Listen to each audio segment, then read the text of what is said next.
Well, I'm just having some pizza.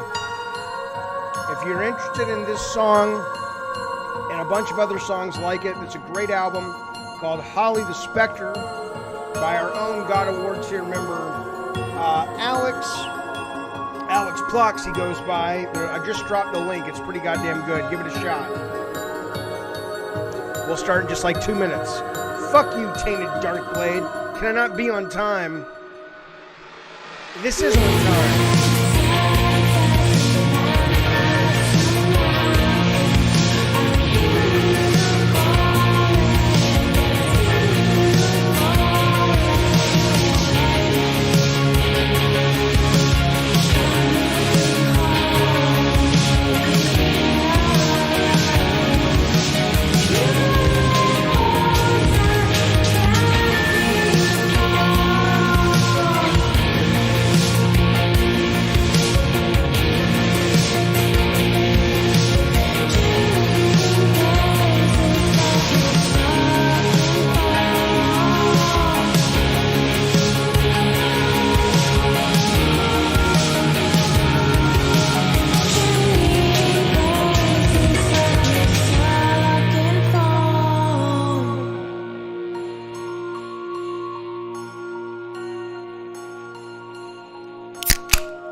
Baby, the sound of the Diet Coke popping is how we know that we are about to get into an epic show. Before you get to see my beautiful face, I want to let you know something.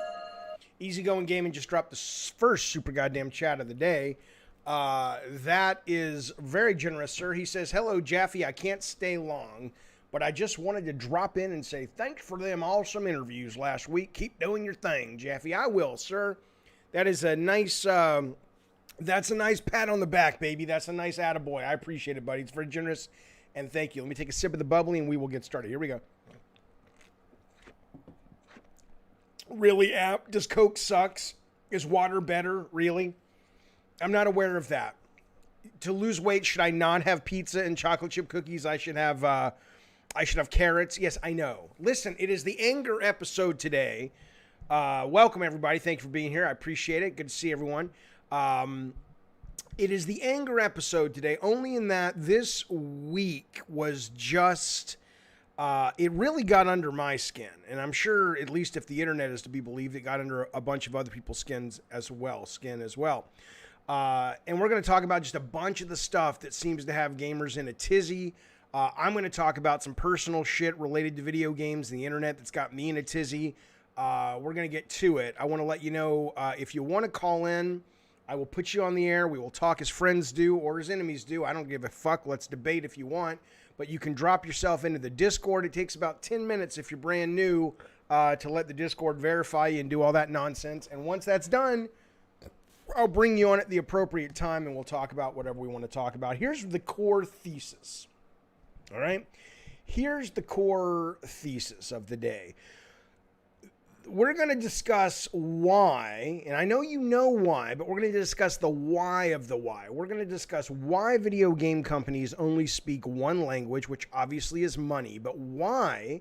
And we're also going to discuss gaming press and PR and the way it is, okay?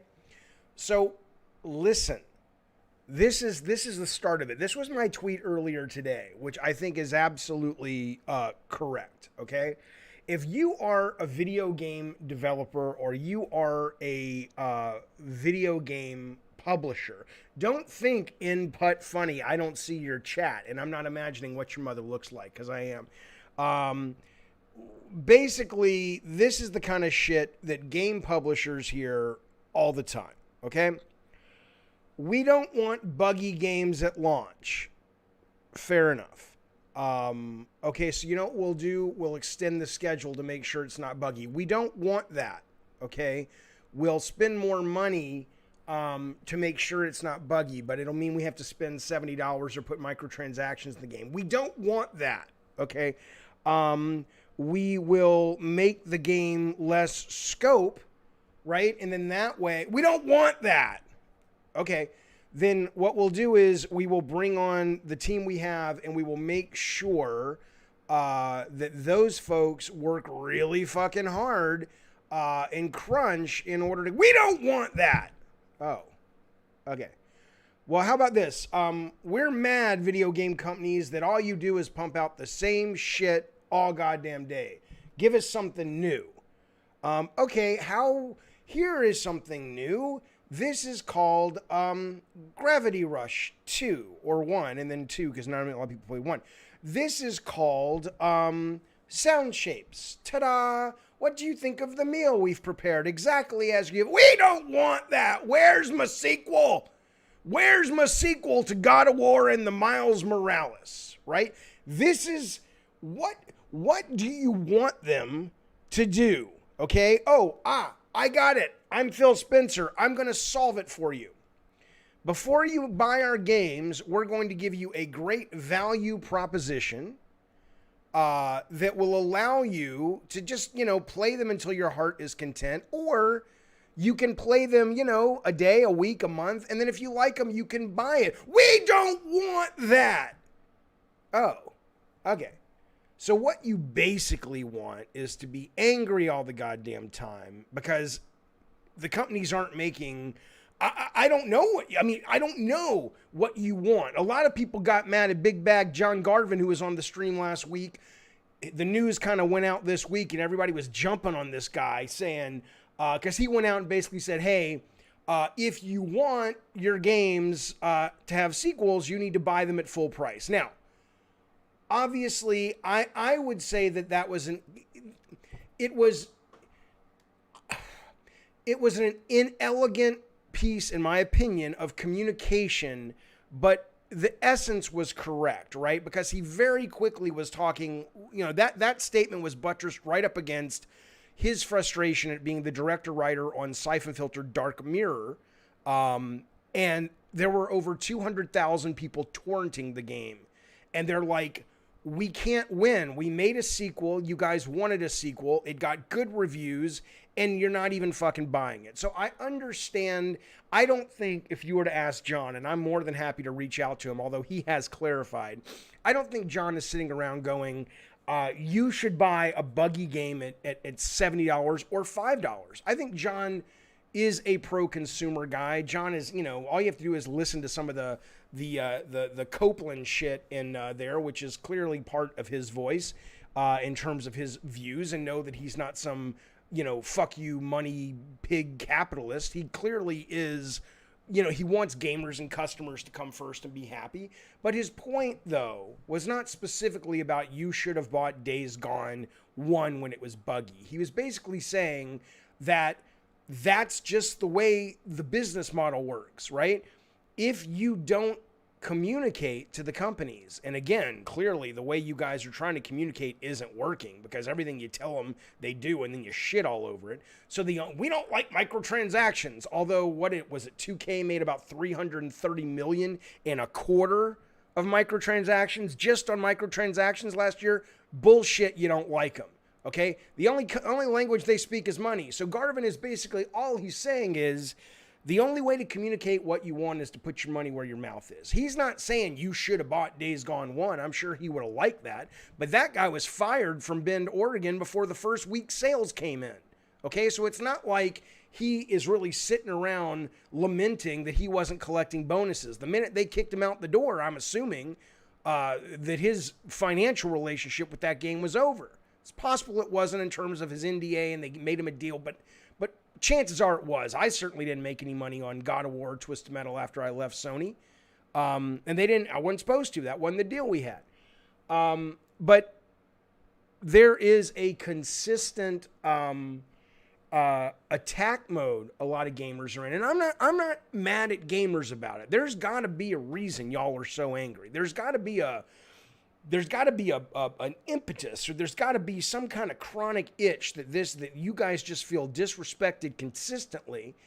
And I think maybe what it is the fact that you guys feel disrespected, you lash out, and maybe you feel that solves the problem, and then the companies keep doing what they're doing anyway because you keep buying their shit. And again, the companies really only speak not only one language, but two words, yes or no.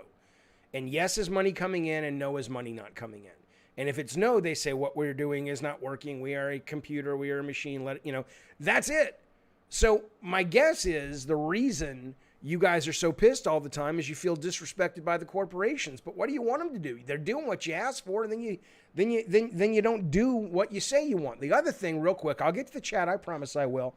And I'll get into some specifics in just a little bit. But the idea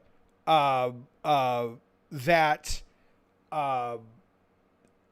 PR and media, which I don't tend to like either one of them really. I certainly don't like a lot of the games media. But these guys, the problem is, okay, is that when the media says something, like this weekend, I did the interview with John Garvin, or Friday. And this weekend, a bunch of sites ran with it. And they weren't lying, but they clearly sensationalized the main headline. And then I don't know if they know or not, okay? But we do know that most people aren't going to read the headline. They aren't going to read anything more than the headline. They're not going to dive deep into the story with John and go, oh, okay, he didn't really phrase it that well. It probably shouldn't have been phrased so closely to talking about the Days Gone sequel. But okay, I get it. He's talking about Dark Mirror, Siphon Filter. He's talking about what prompts a company to pull the trigger on a sequel. Okay, I understand this. Instead, it was headline, this guy's a fool, this guy's a joke, I hate you, John Garvin, you're a piece of shit. Forget all the great games he's brought us over the years. Forget the fact that nothing in his history would suggest that he is anti-consumer. You have no evidence of that. Not you specifically, maybe, but a lot of gamers would rather immediately go for the jugular and say he is a bad guy. Okay, I'm only bringing that up, though, because, again, this is y'all's fault. The way you get communicated to is y'all's fault, okay? I have people thinking right now, and I'll show you evidence later if you want to see it. I have people right now thinking I'm a member of Gamergate. I have people right now or a supporter of Gamergate, whatever, which I couldn't be further from. I have people right now thinking I'm alt fucking right. Okay? Really? Really? Okay? The problem is that gamers, and I can't speak to other fandoms, but I can certainly speak to gaming fandom as a creator at one point and as a fan always, and as sort of whatever I'm doing now. You're not willing to actually enter into a nuanced conversation, okay? And that's fine. You have that right. It's not your fucking job. If you don't want to read the article, don't read the article.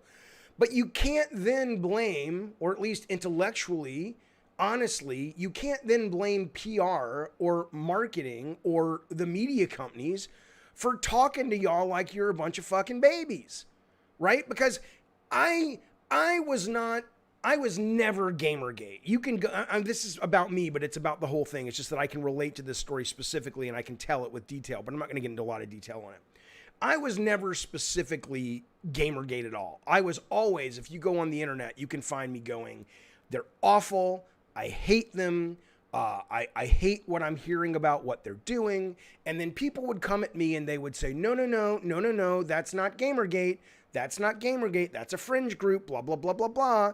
And I said, okay, well, if that's the case, your leadership should basically, you have a movement going. If you really have some valuable aspects of your movement and it's being misrepresented, why don't you kind of get with your leadership and get some money for media and PR? Well, we don't have leadership. That's what's so great about Gamergate. I'm like, no, that's really stupid, because if you actually claim to care about what you're saying you care about, then you would do everything in your power to push that agenda forward. This is not rocket science. People have been lobbying and pushing agendas for, centuries, right? So that was my relationship with Gamergate. And then somebody comes along and says, Jaffe, do you agree with this? And I'm going to show it to you on the this here computer screen. I sound like, what's that? Not Porky Pig. What's that guy's name? Foghorn Leghorn. Come on now. Okay. So I put this goddamn thing out.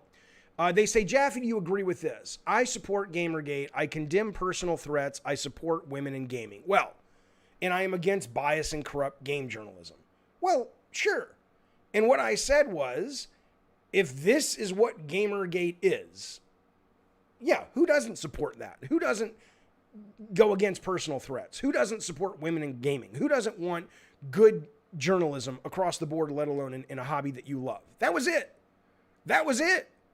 And then suddenly I've got people that are still to this day thinking I am a member of Gamergate, even though right afterwards I go in to clarify. That's my problem with Gamergate. By definition, this is me talking. You can't be a movement without vocal leadership that espouses the philosophies of the group's vision. Gamergate had neither. No leader, no clear agreed to mission statements. I was taking the piss out of the drama and earnestness and naivete of some of the Gamergate folks, not the ideas in that picture.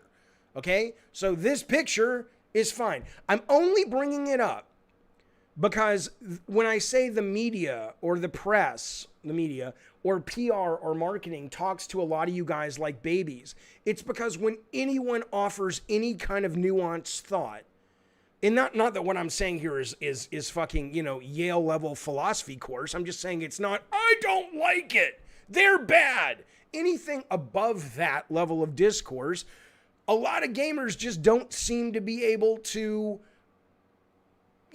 process more than that. It's like, why would, you're the customer. Why would we not talk to you like a bunch of fucking idiots if you can't take the most basic piece of information that isn't black and white and run with it and be realistic about what it's saying, right? So that is, I think, a big part of it too. I know John Garvin doesn't work for Sony anymore. I don't know if PR is on the phone with John Garvin today or legal's on the phone with John Garvin today, but you can bet your goddamn boots they weren't happy about the shit he said over the weekend. I don't think he said anything because he was very cautious not to say anything to disparage Sony or to break an NDA or anything like that.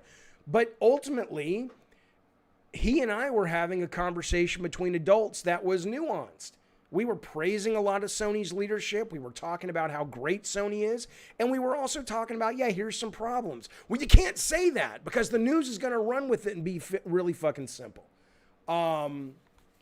You act like this is a problem unique to gamers, says Jack. Jack, I don't give a fuck who it's a problem. I'm saying it relates to gamers as it relates to me and as it relates to this show. Okay?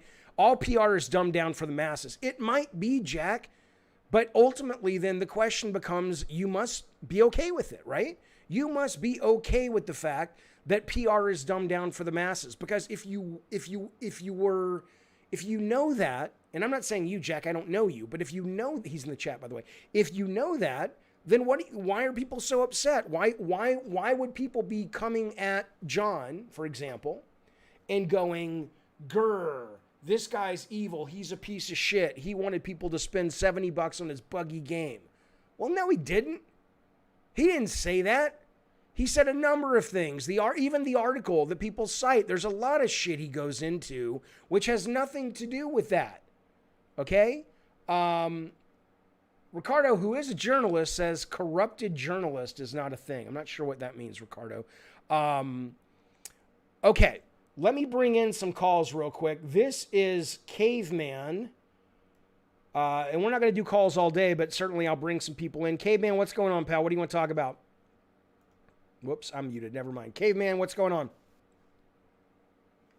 Kind of what you were talking about with John Garvin. I just felt bad for the guy because he got painted like a villain for some of the things he said, especially the things that were kind of taken out of context.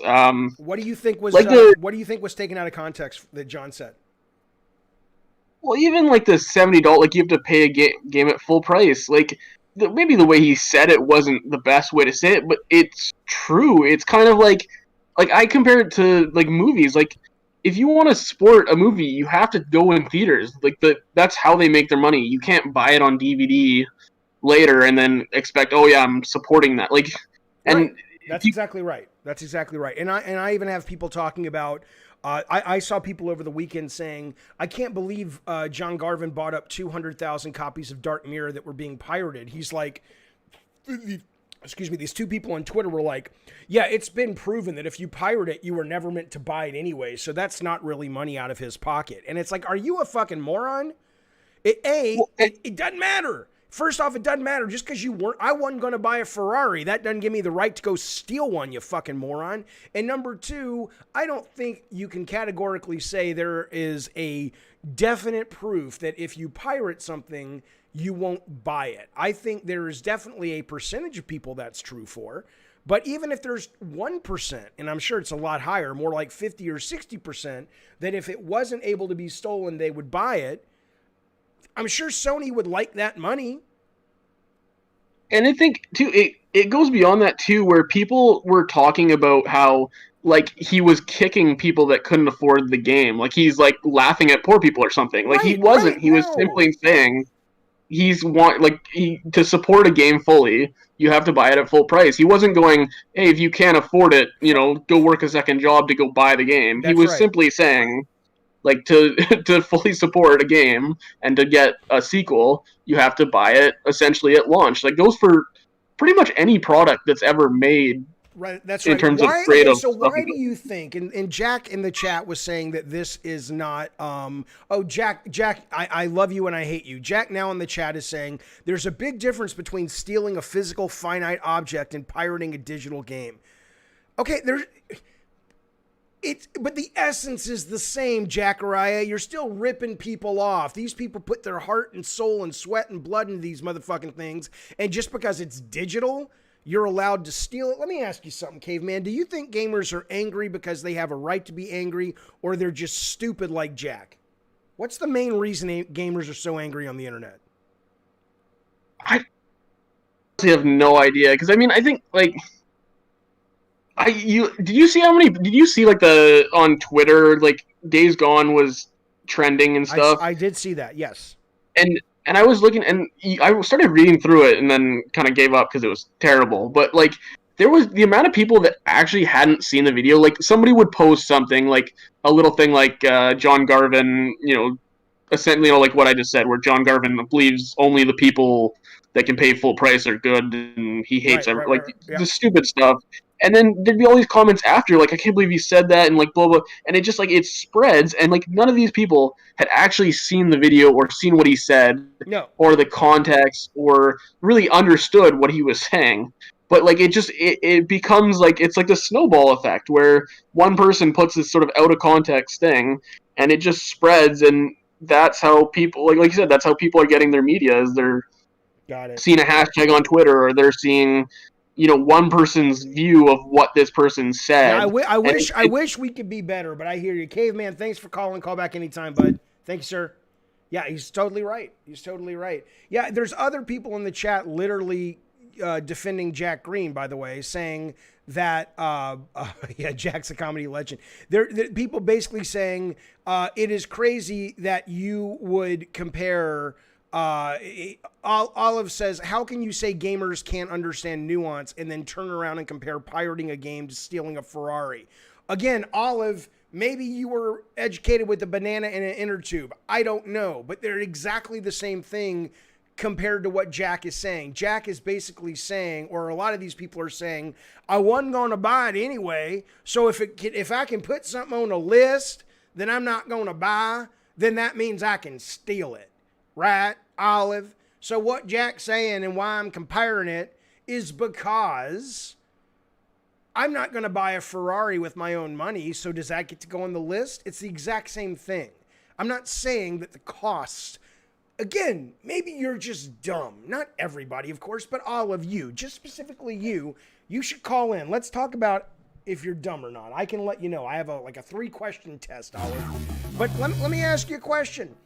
Where in that conversation did I ever say that the means to produce a Ferrari is the same as the means to produce a digital game? Where in that did I ever say the value of a Ferrari is the same monetary value of a video game? I never said that. You're reading into that, okay?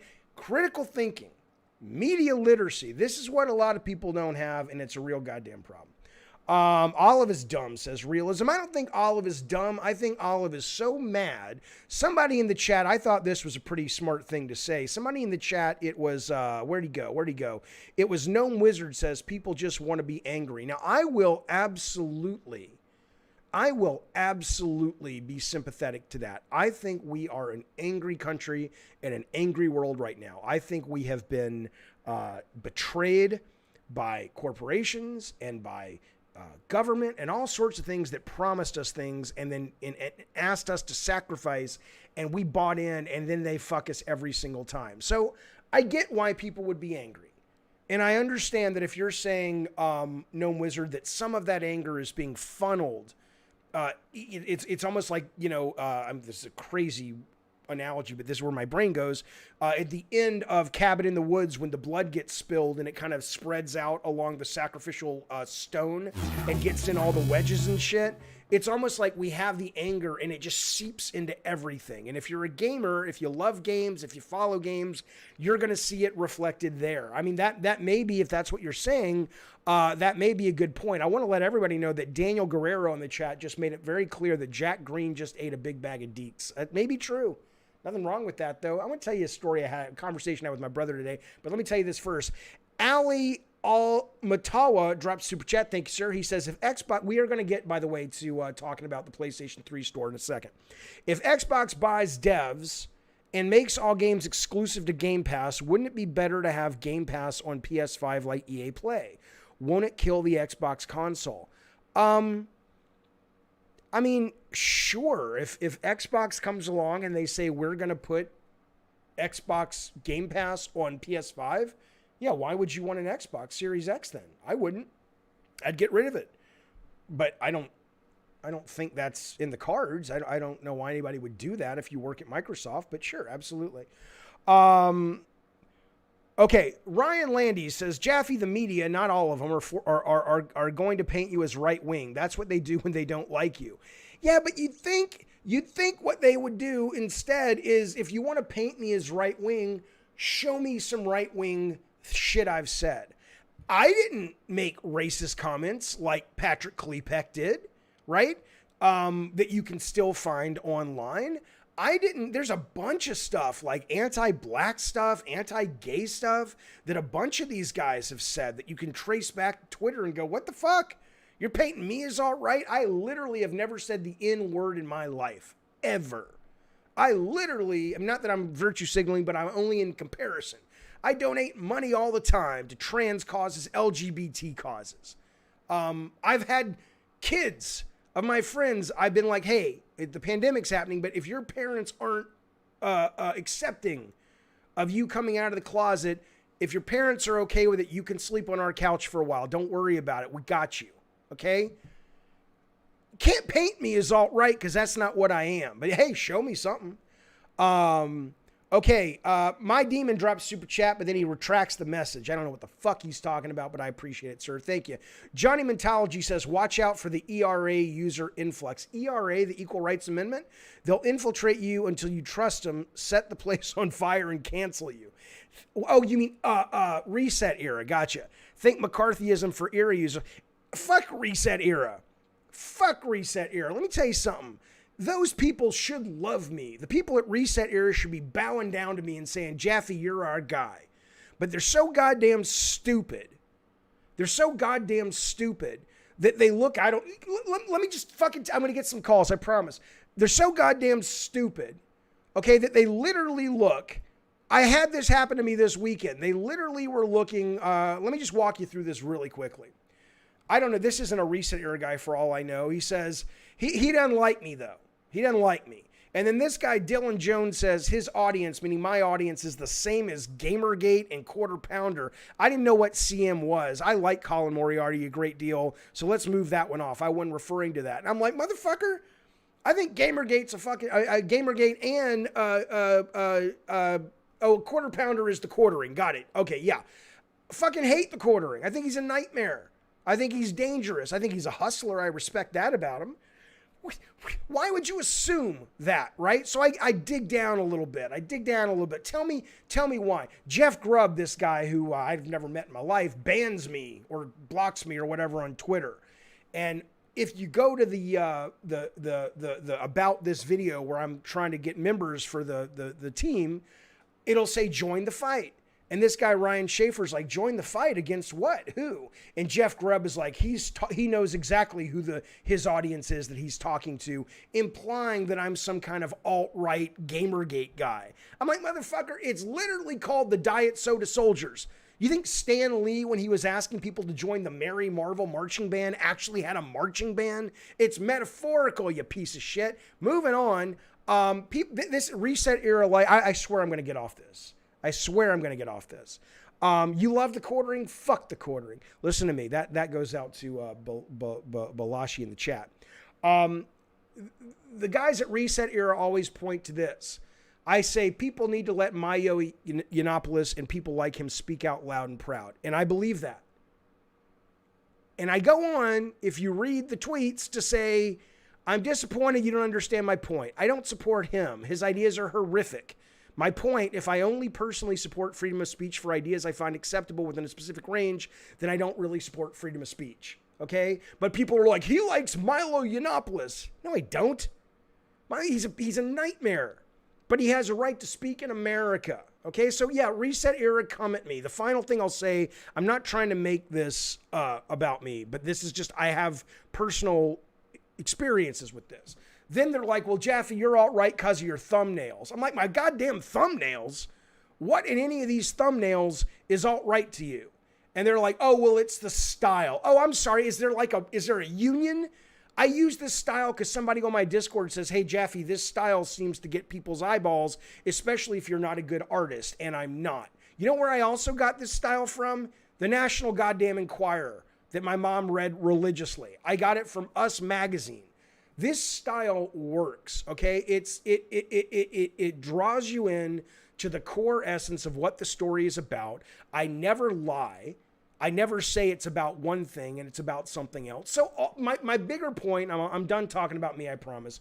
My bigger point is that I'm just like, these guys who act like they are woke are not. These guys who act like they're the intelligentsia of the industry media or act like they are the intelligentsia of the gamer community are absolutely brainwashed. And I need to know all about it. And I'm going to know about it from my very own Ricardo Estevez, who is actually a games reporter. Am I going crazy, Ricardo, or am I right about this? What's happening? Why? Sorry, just a minute. Okay, go back. No. You go. No. You go back to masturbating, Ricardo. We'll talk to you when you're ready. Let's bring in Papa Cheeks. Papa Cheeks, let's go. What's up, baby? 5, 4, 3, 2, 1. Papa Cheeks is about to lose his spot in line. We are now bringing in our good friend Kuristafa. Papa Cheeks, come back if you want to. All right, Kuristafa, what's up? Oh, that's my fault there. No, it's not. Unmute yourself, Kuristafa. Let's go. Hey, hello. Who am I talking to? Papa Cheeks, sorry, I don't need a life story. Go. All right, I think you're wrong on why off base on some of the pirating stuff. Okay, why? Talk to me.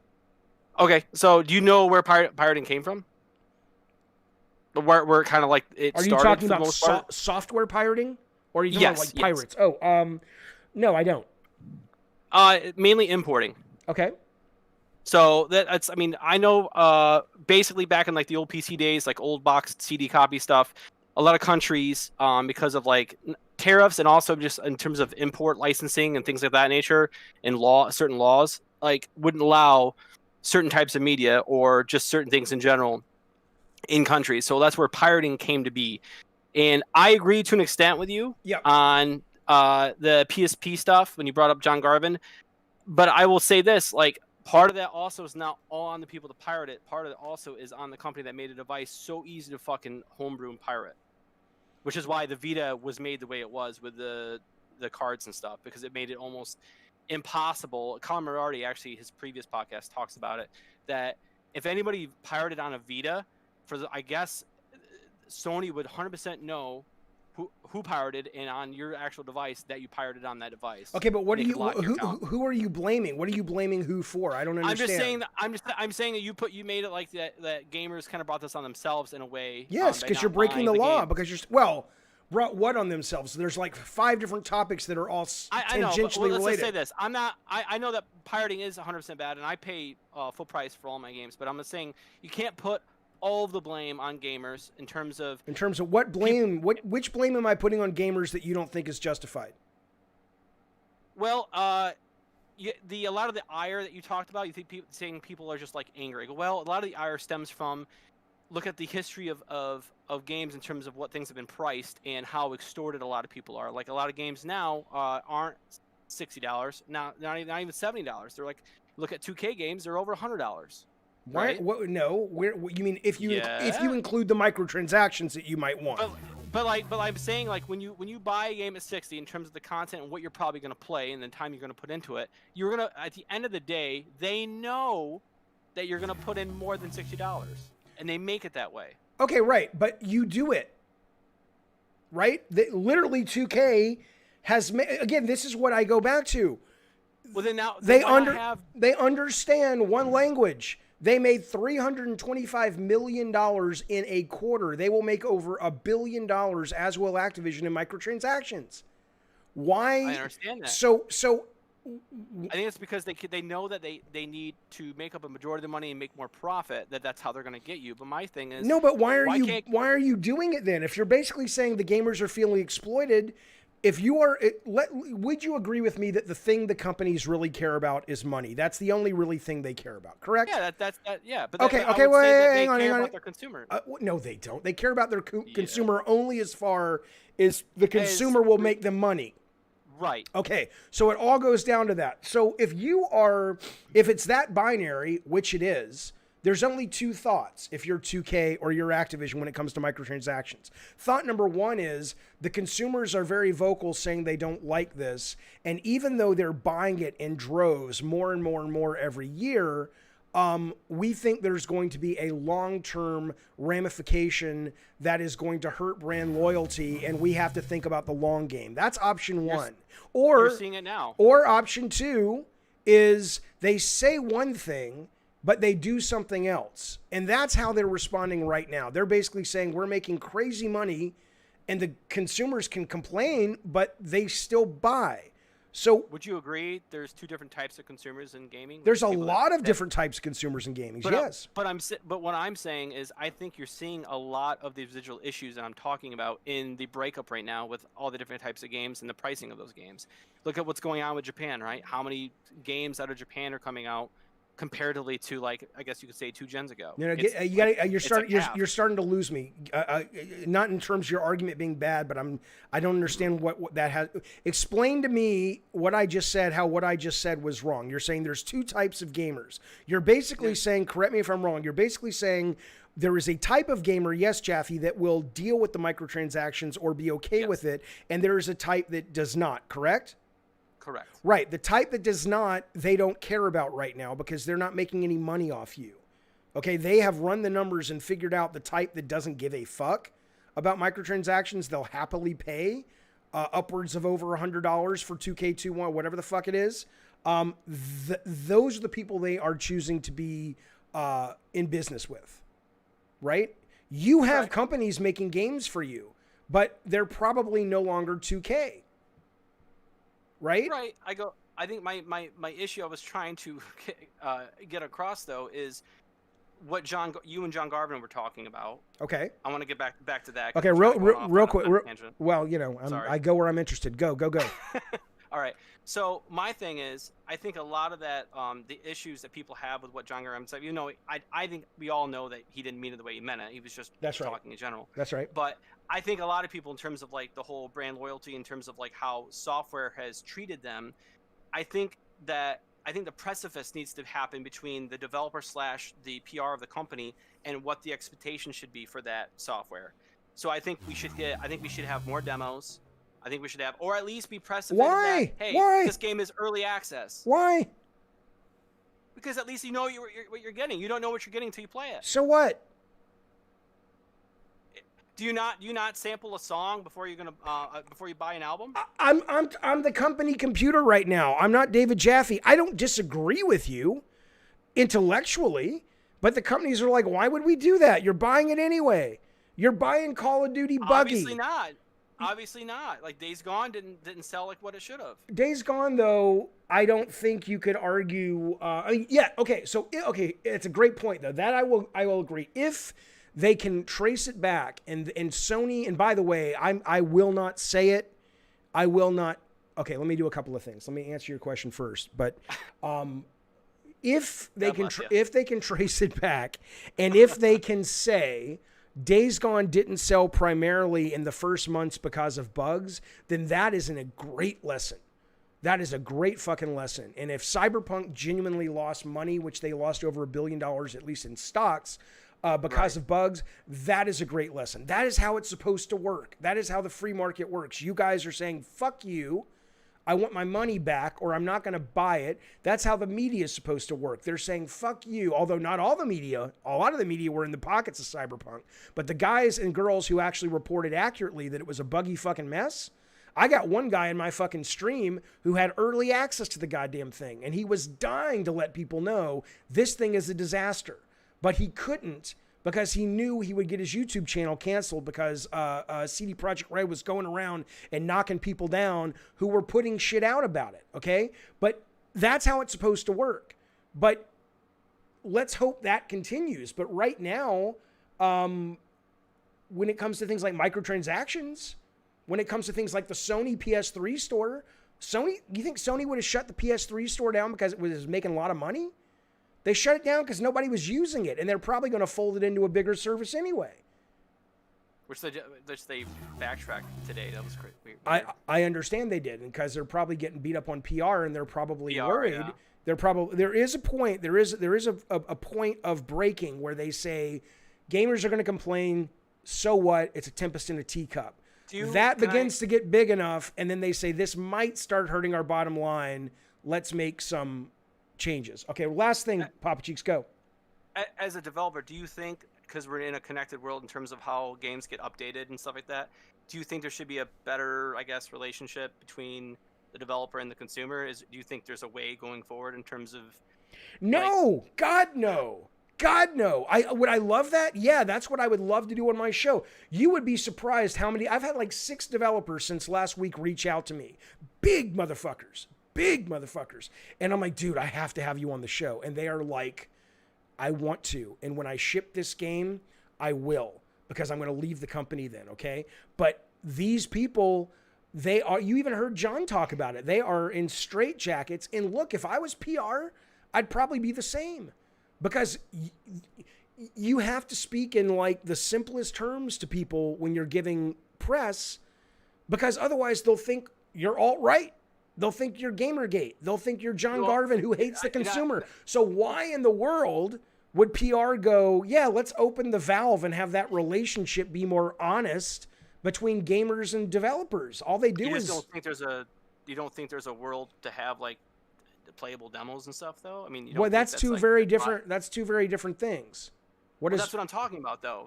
When we went from a non-connected video game world in the PS2 era to now everything in terms of how the game updates, how it gets patched, how it even basically is even in a playable state. Here's the deal: the demos cost money. They take time away from the final game.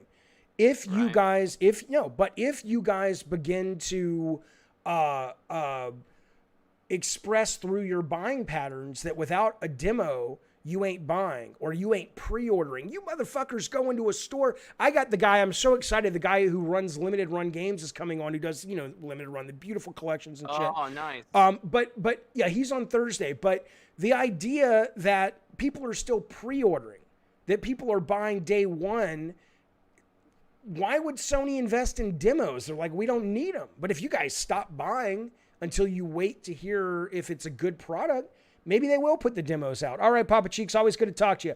I am going to get some super chats, and then I will get some normal chats, and then I will go back to calls. Let me get a little sip of the bubbly real quick. Here we go.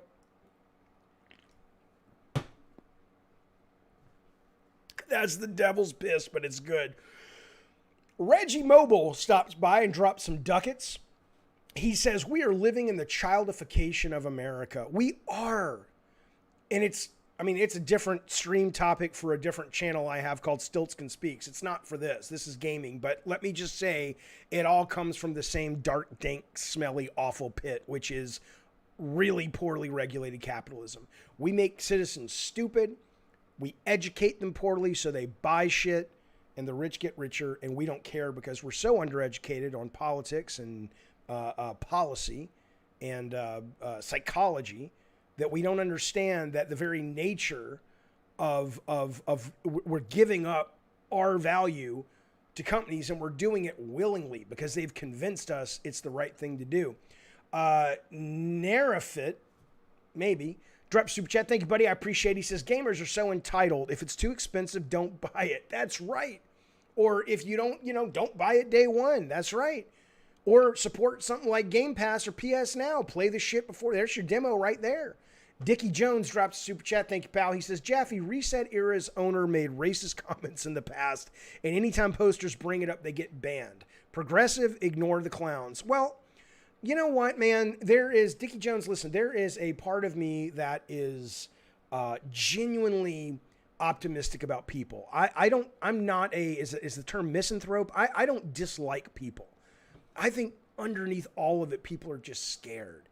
Even Jeff Bezos, who does some of the worst corporate shit in the world, underneath all of that evil is just a scared little kid who probably got picked on at lunch and is just trying to feel safe in the world, right?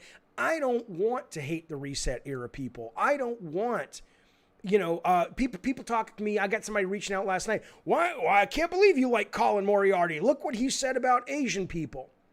And I'm like, okay, well, what he was pointing to what Colin said, where he said Asian Americans tend to be really successful, great with money, really educated, and smarter than most people who are, traditionally, I guess I don't know what Americans would be that are not Asian Americans, but European Americans. I don't know what he was comparing it to.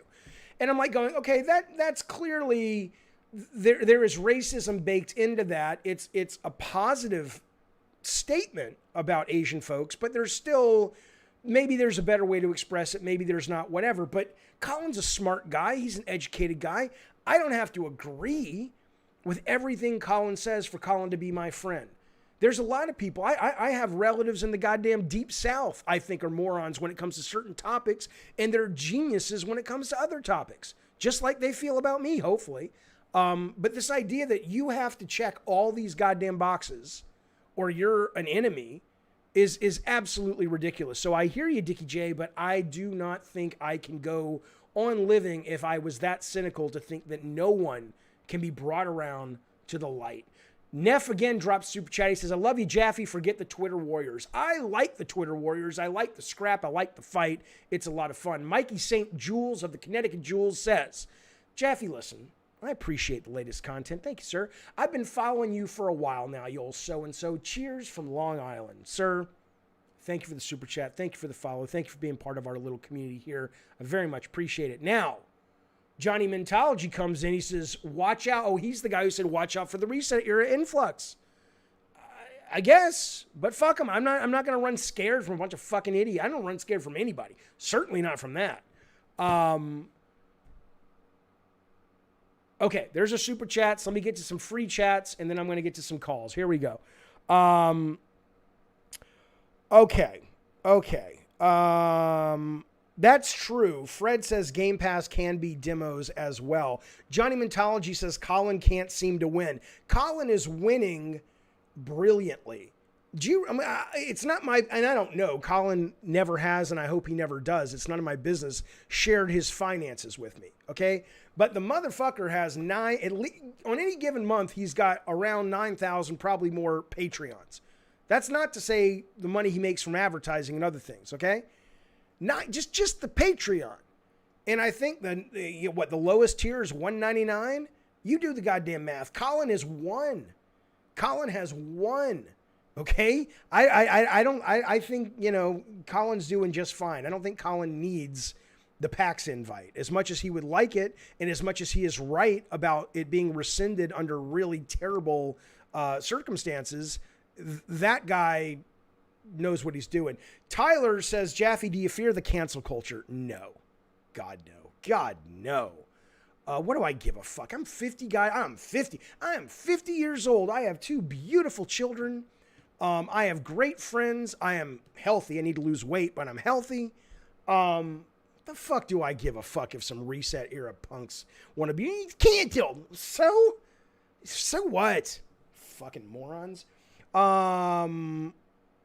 Listen, Danny Nagy says, I'm studying animation to enter the industry, but all these media dramas give so many extra layers. Listen, why you would want to go into the industry at this point, at least in a big company, I don't know, sir, ma'am. I mean, I'm not saying don't go into games, but these games now, I'm not saying they're sweatshops either, but they're just so goddamn big. There's so many people that how can your creative voice, like I know a lot of people my generation grew up loving Disney, okay? They grew up loving Disney. And they grew up and wanted to go get jobs at Disney. And they thought Disney would welcome them with open arms because they could tell you the names of the 9 old men and they could tell you where all the hidden Mickeys are at Disneyland and they can tell you all the stories about how the Jungle Book was actually, even though it's thought of as a mini classic, an animation revolution based on certain things. And Disney's like, yeah, don't care. Sit down there and start drawing in our sweatshop, right?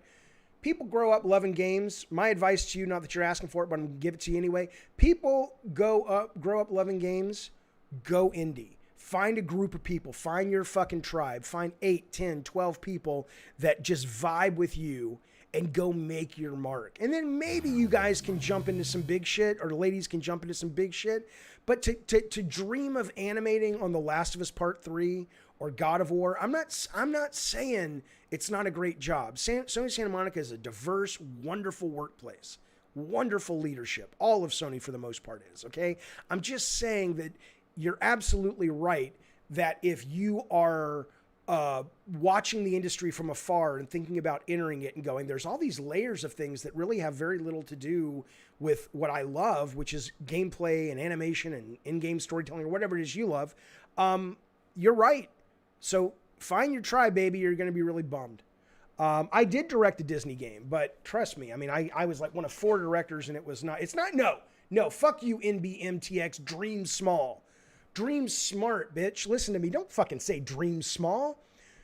That's the problem. I'm going to get back to some calls, I promise. I'm going to get back to our core subject, but that's the problem. Since when is indie gaming, baby, is where it's at. Indie gaming is the fucking forefront. It is the vanguard. It is the tip of the spear for this medium. It is where all the heat is, all the sex is, all the power is in terms of really taking this medium. There is literally a game on Steam right now that you play by blinking your eyes, and it is emotional as fuck, okay? There is a $20 game from a tiny little fucking company called Red Candle Games. It's one of the best narrative horror games I've ever played in my life. So don't fucking say dream small. Dream small if all you want to do is make big productions, that's fine. But be okay being the guy that puts the rust on the tires in The Last of Us Part 5. Yeah, exactly. G says it's a small dream to be a cog in the machine. You goddamn right. You goddamn right. All right, let me move on. Game Over Greggy's ex-lover. What? Oh, you're not talking to me. Thank God. I'm not that. I like Game Over Greggy. I don't think he likes me that much anymore. But I do like Greg. I like what he's doing. He's got moxie. He's got ambition. I'm going to bring in good Sir Ricardo Estevez, who is a professional games journalist. Ricardo, what do you have to say about all this nonsense that's happening in the world? Go. Hey, man. Hello. I just want to say, if you allow me, yeah, go. I've seen a lot of people say that video game journalists are corrupt. Yes. Man, that's some bullshit, man. Hey. Do me a favor first, though. Define what you think they mean. And I'm not saying you're wrong, but when you say video game journalists are corrupt is what they're saying, how are they corrupt in their... What are they actually saying? Be specific, because I'm not sure what you mean. Well, corrupt is... I mean, people rate games in change for favors or money or whatever. Like, they purposely rate games high. Okay, well, let me. That's why I assume with corruption. Okay, so let me tell you a couple of things, and you tell me then what this is if it's not corrupt. And I don't, corrupt may be a strong word, but what about those reviewers that were giving Cyberpunk great reviews the first couple of days when it was at its buggiest? Is that not corrupt? Are they just really terrible at their job? No. Yes. Yes. I've met many terrible journalists, journalists that sometimes they just give poor opinions, myself included. There are grades that I admit, perhaps I look back and okay, maybe I was a bit too harsh in that one. Maybe I was went too high with that one.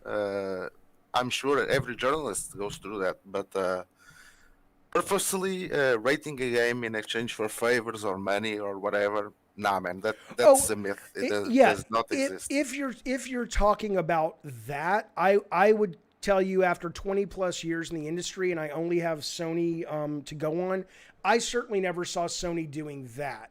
Trust me, if Sony could pay for good reviews, my company would still be open because Drawn to Death would not be sitting at a 56, right? But I don't. The more and more I do that job and then this job, the more and more I go, there is and again, I am not Gamergate. Gamergate has too many fucking problems to side with them. Fuck that shit, okay? But I'll tell you what, though, Yeah. they're not wrong about the fact that there is a sort of group of journalists that have more sway, and they seem to relish pushing, I don't know if agenda is the right word, that's a little strong, but they seem to relish really picking on people who don't seem to fall in line with the views that they are espousing. Now, is that corrupt or is that just shitty? I don't know, but I don't like it. Yeah. That's it. Well, if you want to really talk about that, but I think journalists should only report, not really give opinions, except in very rare cases like specific articles and stuff like that. But I'm kind of an old-time journalist. Well, we need more fucking old time journalists. It's a tragedy Brian Crescente is not writing about games anymore. I get, but Yeah, but again, definitely. the real problem though is that again, it's money, man. Nobody buys magazines in America anymore. It's all clicks, and the fact of the matter is we can say what we like and don't like, but end of the day, you're still gonna click on this shit. Here's what's interesting. So somebody in the chat, G, he's asking you, but I want to speak to this as well real quick. You lose access for your company if you do bad reviews, is what he's asking. Why don't you answer first and then I'll answer. So if you give a bad review, how does that company treat you? Well, that depends. My company, I never had problems with my companies.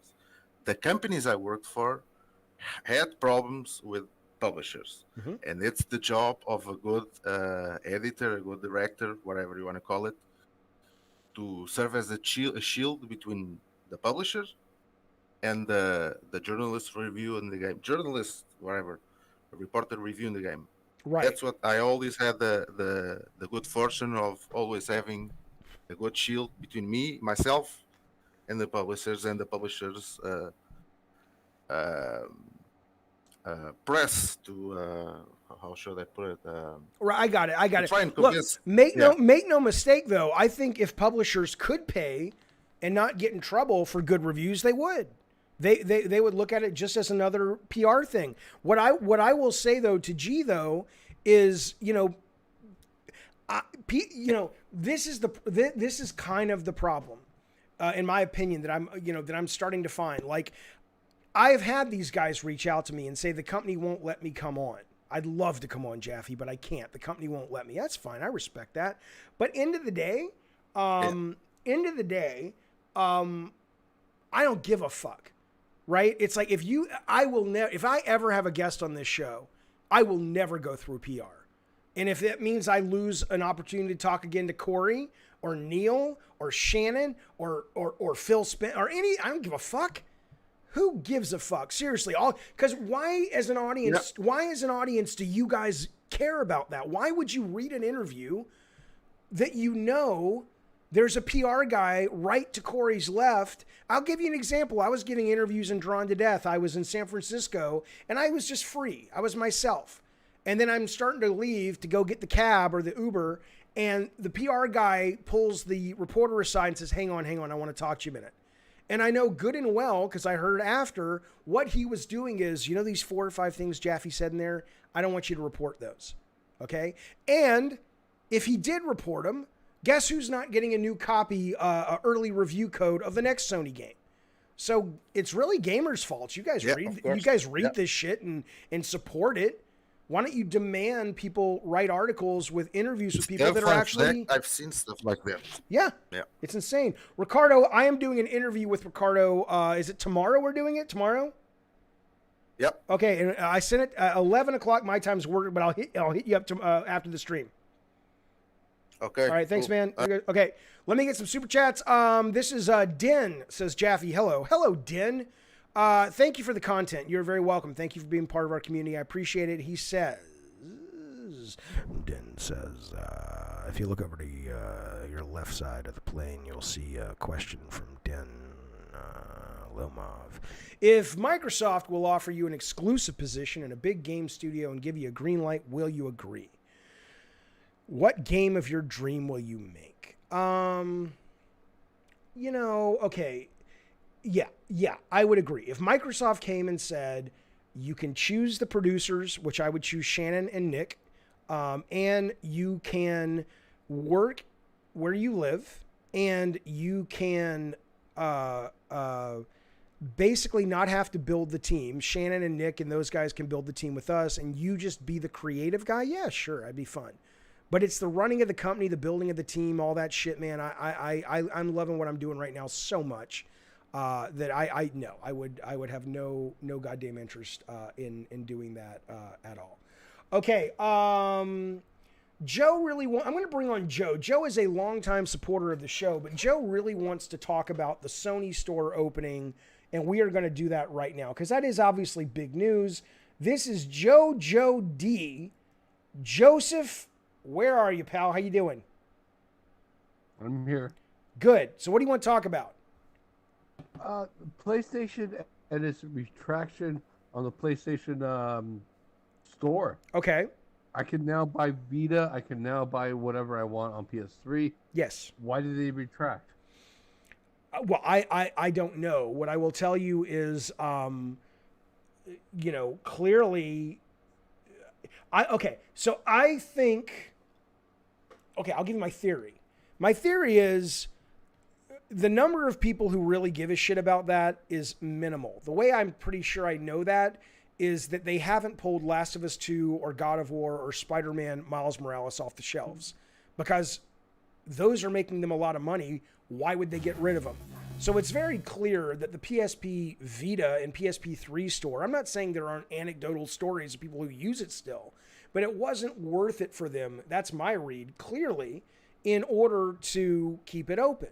So they announced they're closing it. Again, I'm under the impression, for whatever it's worth, and it may not be true, that a lot of it is because they're folding all these services into backwards compatibility, but they're not ready to announce that yet in terms of emulation, which will be a summer announcement or a late spring announcement. And they weren't prepared for the online shitstorm. Now, usually they can weather an online shitstorm. But as we discussed last week, Jojo D, it comes on the heels of the MLB shitstorm. It comes on the heels of Xbox dropping pretty much everything on Game Pass shitstorm. It comes on the heels of the Days Gone shitstorm. And I think at some point Sony said, you know what? We were trying to save $880,000. I don't know how much it was to keep the stores running.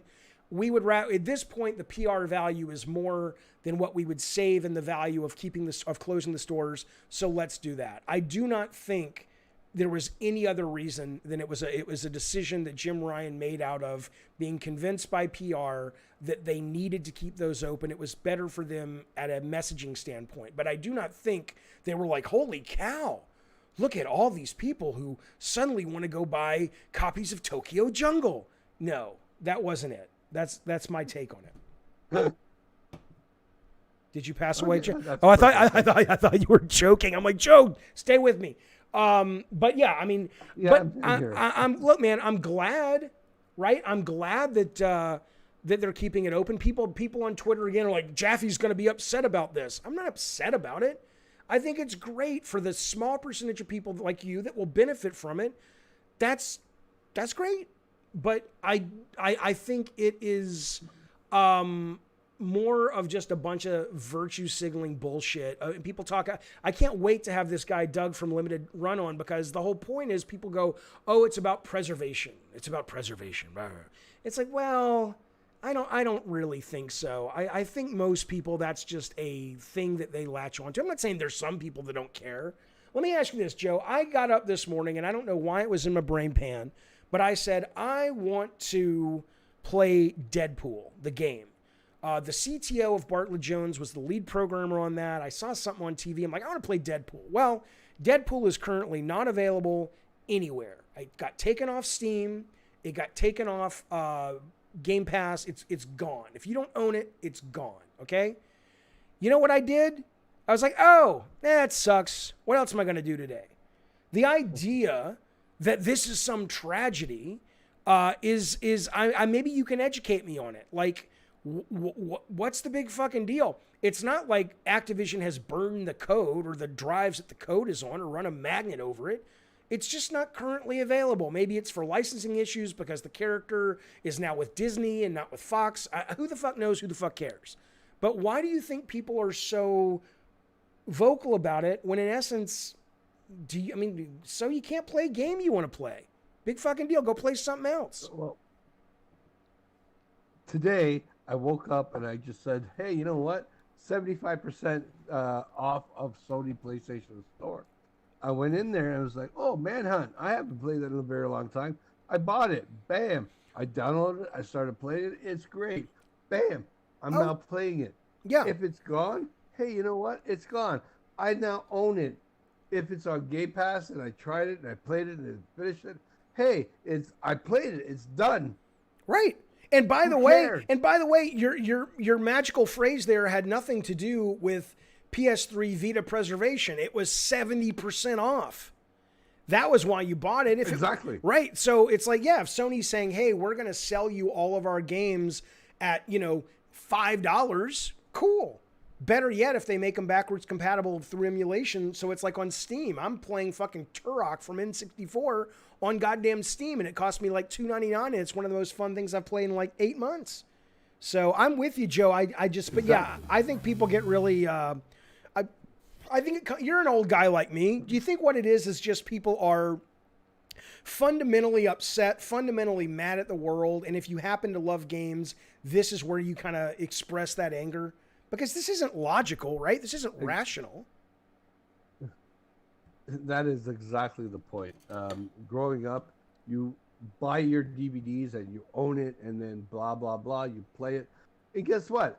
I've had like thousands of DVDs that I purchased, and guess what? I was like, oh, what do I watch now? I don't know. I don't care. I sold them all. Yeah. I sold them all, and now I'm with Netflix now. Me too. I literally have like 6 DVDs or Blu-rays behind me that are like my favorites, and I've kept those. But yeah, we had a garage sale when we sold our house, and I sold them all. I'm like, I don't want these anymore. They're just collecting dust. Exactly. Joe, we are right and they are wrong, and we are old and we are wise and they're dummies. Am I right, Joe? Fuck them. Absolutely. There you go, buddy. I'll see you soon. Thanks, Joe. Thanks so much for all you do for us. I appreciate it, bud. Thank you. Everyone on the chat. Bye-bye.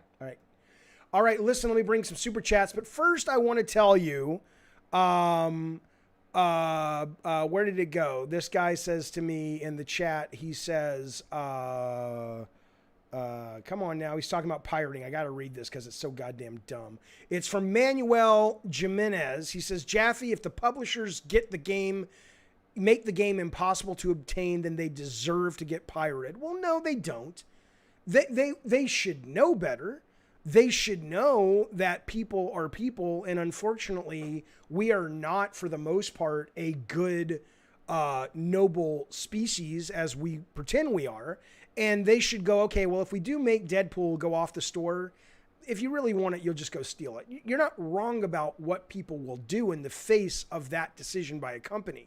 But I think you're wrong because when you use the verb deserve.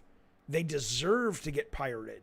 No, they deserve to live in a world that is just and kind, but at the same time, it goes both ways. Gamers deserve to live in a world where Bobby Kotick from Activision pays his taxes and doesn't bend over and suck the cock of fucking President Xi in China at the expense of sort of freedom of speech and expression of his video games. So I'm not saying the companies that are doing this don't have a lot of fucking guilt to go around. They do. Okay, let me bring in, hang on. Ricardo says, thank you for the super chat, buddy. He says, the best advice I ever got as a journalist, you're not writing for your friends, your political side, or a group. You're writing to everyone. Yeah, you sound like an actual journalist, though, which is great. Michael the B drops super chat. He says, Jaffe, I guess it depends on the story and control of the game, because to me, I want to relate to the characters as well. I don't know, that's just me, though. Michael Batty, I hope to God you don't pay for another super chat.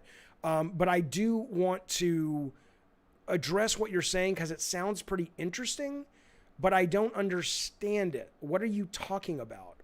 Can you maybe, in control-wise of the game, I want to relate to the characters. What specifically were we talking about? That super chat was from a little bit ago, so maybe I missed something.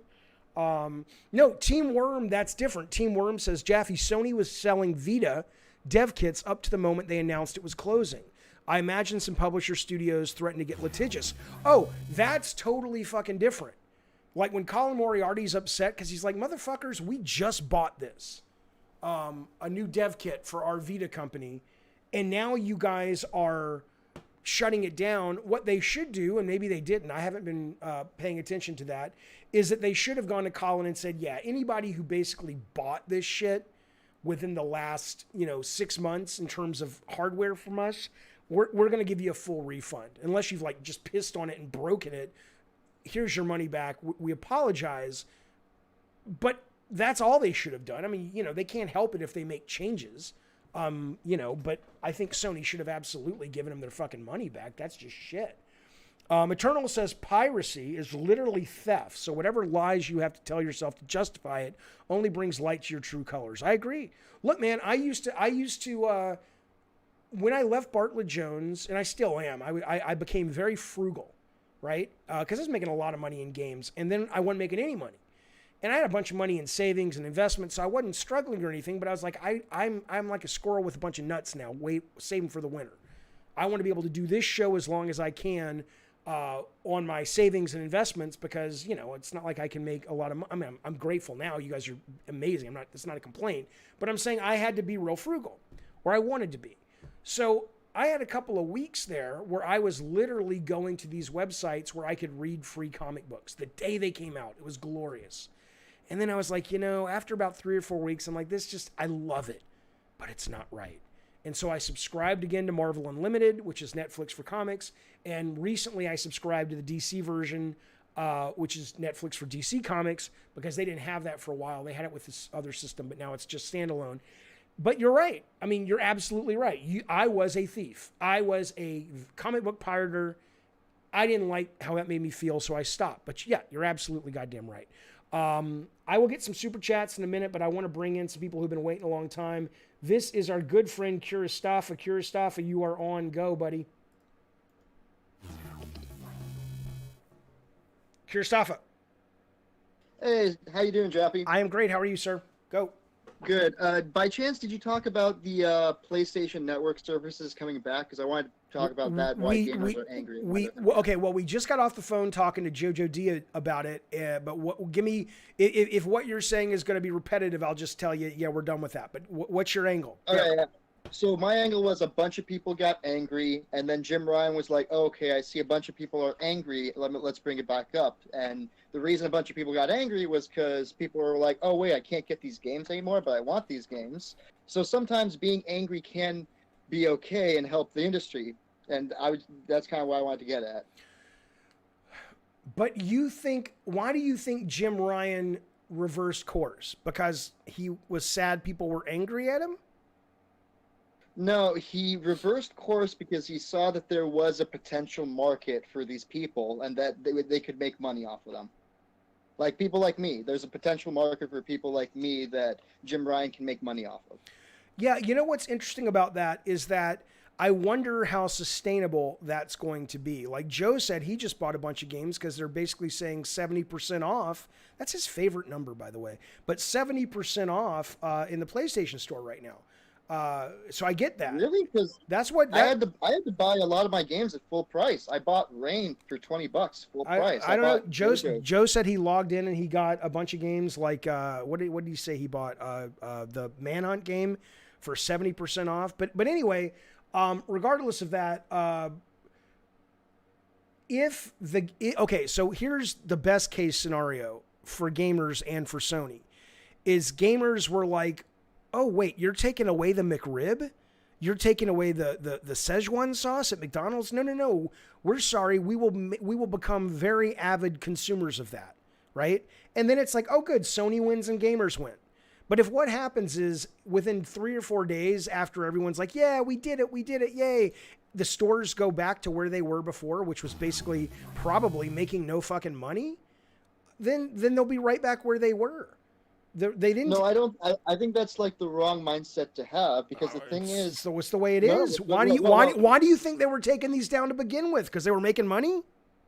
No, they were taking it down because they weren't making money. Right. And now there's a bunch of people getting their old PS3s and buying a bunch of stuff, and then Sony realized, wow, there's this massive influx of money coming in. Right. So now if I were Jim Ryan, I'm assuming this is what Jim Ryan is thinking.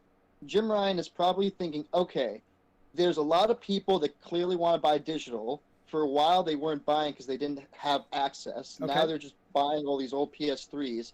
How do we make it so that we can make a profit while still also having the PlayStation Network servers online so people could buy these PS3 games? Absolutely. Now, I don't know. Sure, Yeah, but if that's the case, then that's fantastic. If basically, unfortunately, Sony had to have a bit of a PR blunder that doesn't cost them much to realize there was a market out there that wasn't being served, fantastic.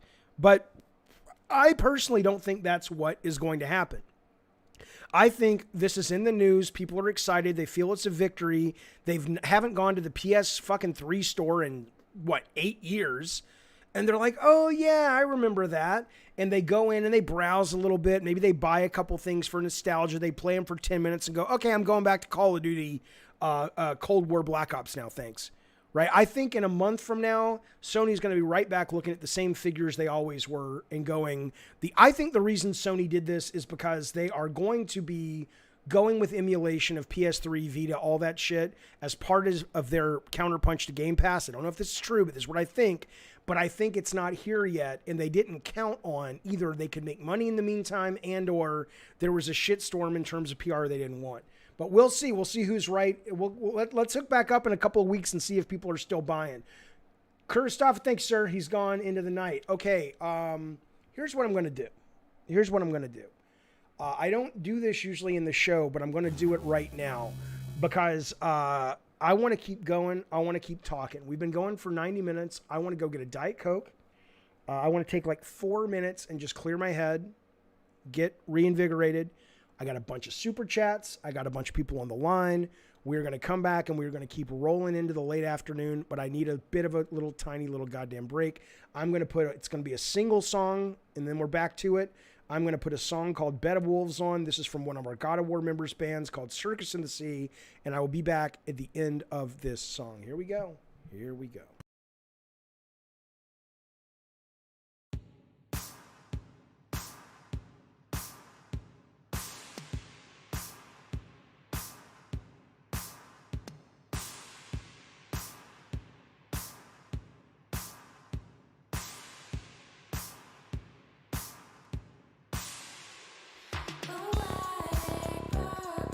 Pulsating, please. My heart is beating with a fever.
Well. So I'm going to put that band that is Circus in the Sea. They are in the chat right now, or at least their link is in the chat. If you're interested in going on over there, okay, to see their album, which is called Holly the Spectre. I wonder if that's a concept album. I haven't heard the whole thing. I wonder why they called it that. We should ask Alex. Okay. Thank you for waiting. I appreciate it. I got myself a new goddamn Diet Coke. Got myself a slice of pizza, ready to keep rolling into the late afternoon with you crazy motherfuckers. Let us get to some super chat, shall we? Okay, sure, Jaffe, why not? Bobby Strange says, Jaffe, look, man, I got a PS2 and hacked it for free games. I feel like most retro gamers have done the same. Yeah, I mean, again, everybody has their, I mean, look, then we're getting into philosophy, right? But I mean, people are a really, you know, people are just a really kind of, I don't know. We're a shit species. We haven't evolved, right? People are very comfortable finding their own shade of gray of what they can do that they're comfortable with, but when someone else does it, they get very critical, right? But if you're okay doing that, I mean, look, I've done it. I've had streams before where I have run emulated PS1 games and I've streamed the goddamn things. And I'm okay with that. I am comfortable with that. But I would not be comfortable, for example, if I could walk into a GameStop and steal a game and get away with it. I'd be like, yeah, I'm not doing that. I'm not doing that, right? So we all have our limits. Angel, thank you for the super chat, buddy. He says, how do you think Sony will respond to Game Pass? How do I think they'll respond to Game Pass? Who the fuck knows? I've said how I want them to respond to Game Pass. I don't know if they're going to be that ambitious and forward-thinking. But I can tell you, I was stunned. This is not news, but it was news to me. So, like, Outriders came out last week. MLB comes out the 20th, right, or 21st, which is in a couple of days on Game Pass. Friday, Second Extinction comes out for Game Pass. Now, if you don't know what that is, that's the 3-player co-op shooter where it's humans versus AI dinosaurs, okay? I mean, and that's not some teeny tiny little indie. Although Rain on Me, which is a great fucking indie game where you literally play a cloud raining on people, which is awesome. That just dropped on Game Pass. But I mean, they're starting to bring more and more mid-sized games and semi-big games to Game Pass as well. So if you're Sony and your response is not robust to Game Pass, I think you are not reading the room very well. So I think it's going to be some form of emulation of PS3 and older generation games. I don't know if that's just automatically included. I don't know how that's going to work, but I don't know. I don't think it can be all of them, but there'll be a lot of them on there that won't be streaming. It'll be downloadable. That'll be part of the PS Plus, PS Now merge, I think, and the PS Game Collection. I think what it's going to be is that's mostly what they're doing. The only thing that I would add to that if I was them, and I've said this many times, is I would take a budget of a AAA game or half a AAA game, and I would start making smaller games like 5 or 6 that can come day one that are Sony quality, maybe not production value, scope, but in terms of the great stuff that they do better than anyone else. I would make those exclusive day one drops to PS Now. And then I would also announce some kind of program that says, hey, whenever we drop a big game, you can be assured it will eventually be on PS Now forever, within X months, 6 months, 12 months, or anywhere from like 4 months to 18 months.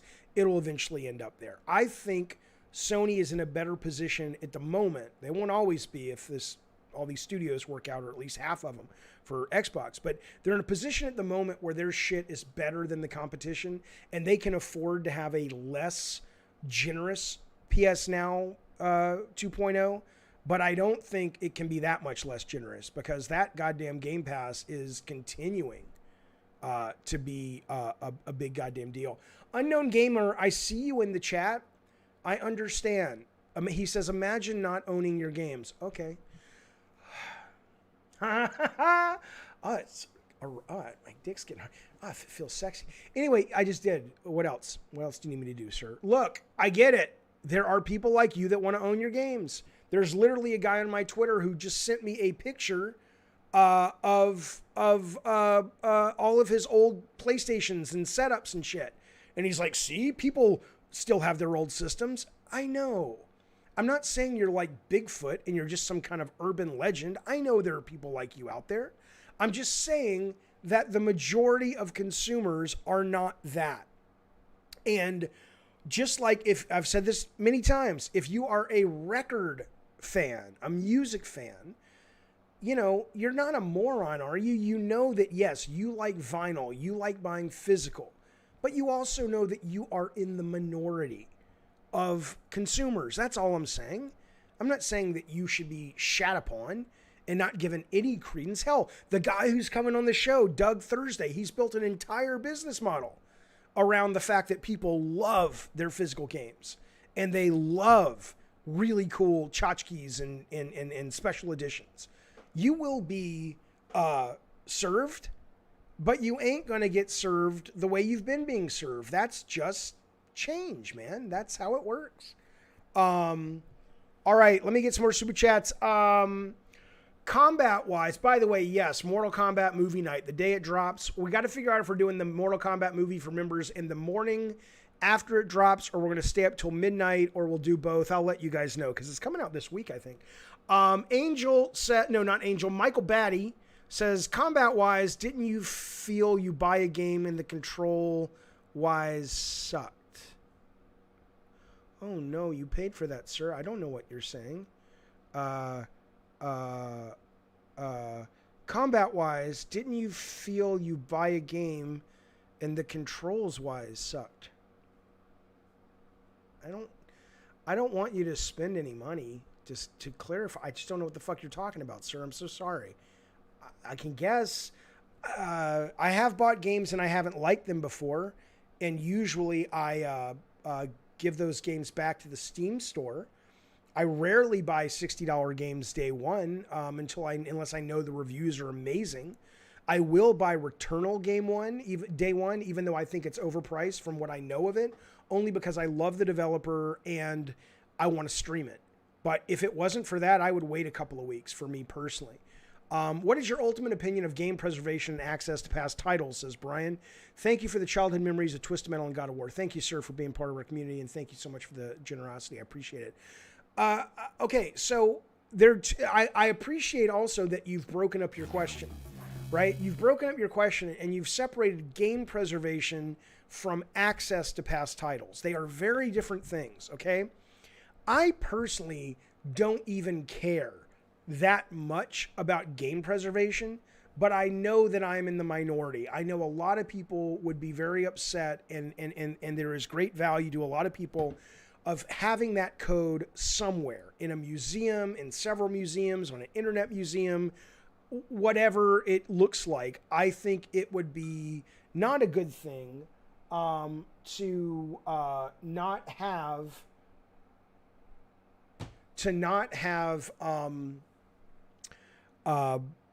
preservation of games, not because I care, but I know a lot of people do care, and I hear their arguments. Okay, fine. Access is totally different. That's where I get really upset with people who go, oh, Jaffe doesn't give a shit about preservation. No, I'm just saying that you don't have a right to access if you have made a deal with the company willingly. And in that, you've given them the right to take your games away if you have purchased basically a rental of a license, which is what you have purchased, okay? I don't think it's good. I think it's kind of shitty, but you signed the terms of service. And so, you know, if you downloaded Deadpool, for example, on Steam, and then somehow your hard drive got corrupted and you can't download it again because they've pulled it, well, that sucks, but you know, sorry, that's the deal you sign with these fucking people, right? So I'm not opposed to preservation, but I personally don't care all that much about it. It's more of the access issue that I take issue with. Like, people just think they're owed something. And it's like, no, you're not. You're only owed it if that was the deal you entered into with the company. I'm not saying the company's right, but you entered into the deal. So blame yourself. Blame your own stupid self. We don't like games media, but we'll keep reading it. We don't like buggy games, but we'll keep buying it. We don't like the fact they can take our games away at any time when we've bought them, but we'll keep buying it. Well, I have kids. Maybe you don't have kids, okay? But it's very easy when the kid sneaks into the cookie jar when they were little and I didn't want them eating cookies all night because they were for me. I would say, okay, if you do that again, you're not going to get to go see a cartoon this weekend. I don't fucking know what it was.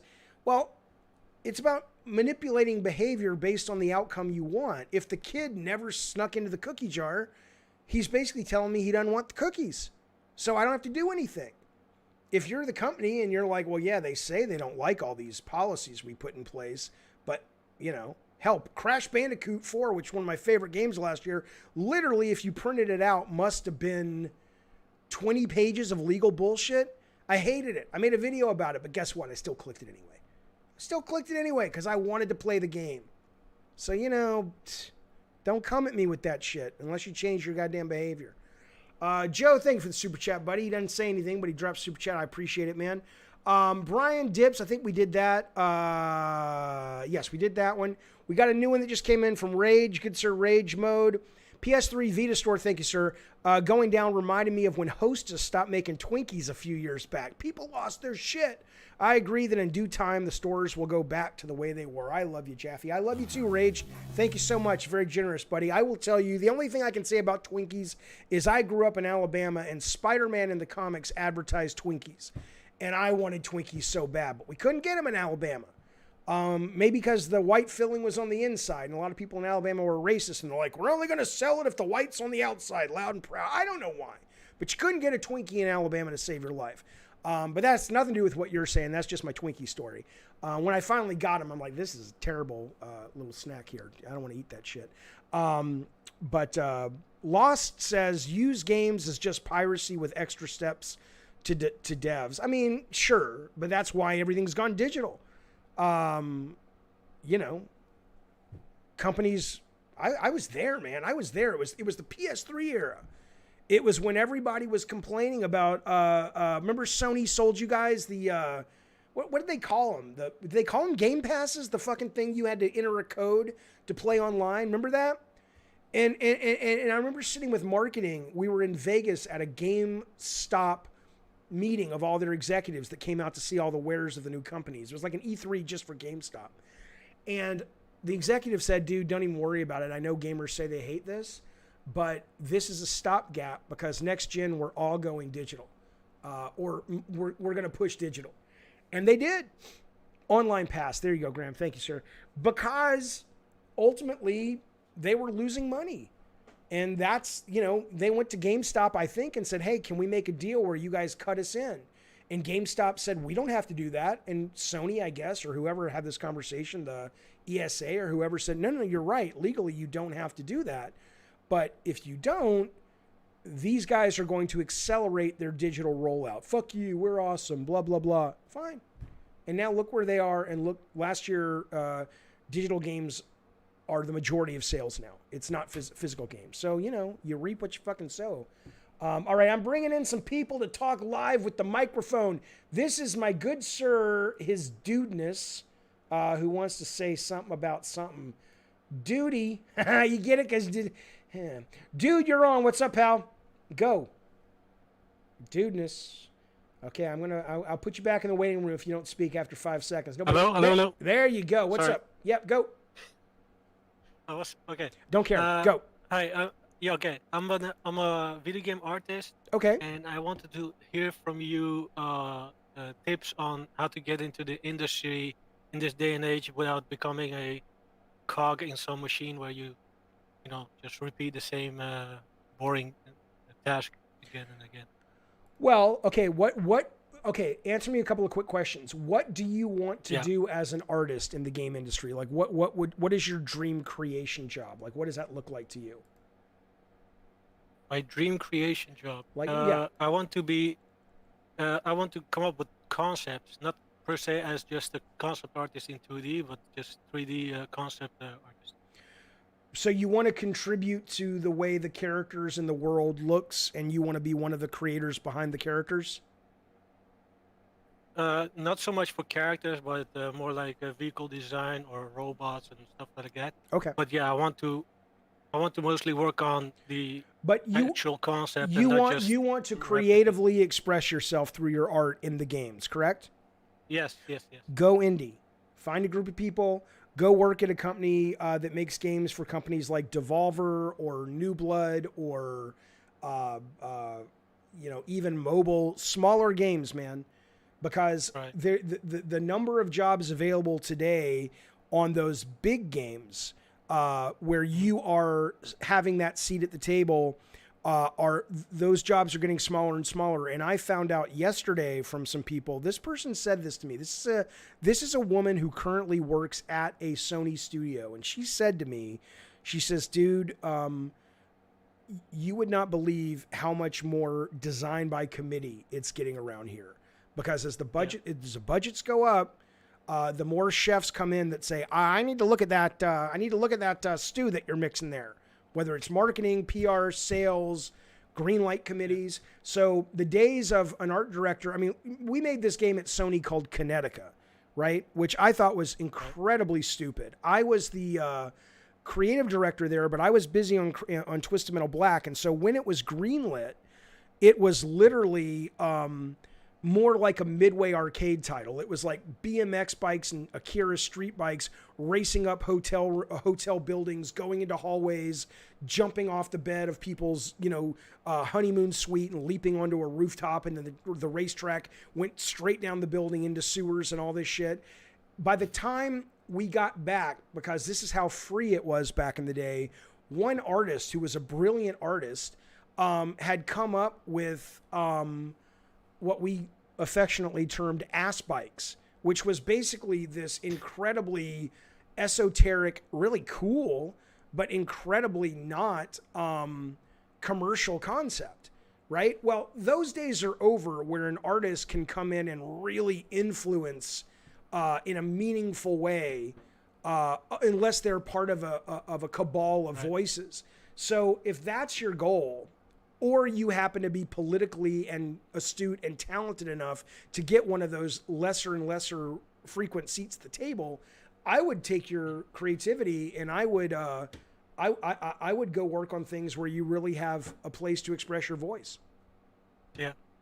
Well, I got two things I want to say. All right, real First, quick, how do go. I'm going to give you. With indie games Yep. and studios. Yep. How do you get noticed? Because there are so many, and like Steam not having any quality control nowadays. Okay, that's question one. Just means like What's question two? we're back into the. Yep. What's question two? Go. The other one is, well, it's not really a question, but I have like stories from big studios, and I want to ask your opinion on what they're doing and how they're. I love that you called. I will answer your first question. Call back on the next stream. I got to get to some more calls and chats, but I will answer your first question. I would love to hear those stories, though. Absolutely. Thanks, man. Thank you, sir. Okay. Okay, so to answer his question, how do you get noticed? I mean, that's anything. That's competition. I mean, ultimately, the number of indies, this is not news to a lot of you guys, you know this, the number of indies that come out, most of them aren't great. Most of them don't make any money. But eventually, if you get good at it and you start to learn what your audience wants and that you start to learn, what they want that also pleases you, because you don't want to be this guy or woman who's making art you can't stand, unless it's a means to an end. Ultimately, you'll start to find your audience, whether it's an audience of developers that say, dude, I'll give you a great example. A woman we worked with at Bartlett Jones, Devlin, I'm trying to remember her last name. Maybe I'll link her Twitter. We found Devlin when she was right out of art school. And her style was just really fucking cool, right? Well, if you follow her on Twitter, every couple of days, she's posting new shit she's made. New animations, new characters, this, that, the other. And she was just asked, or like last year or whatever, to be an art director or main artist on an iPhone game, right?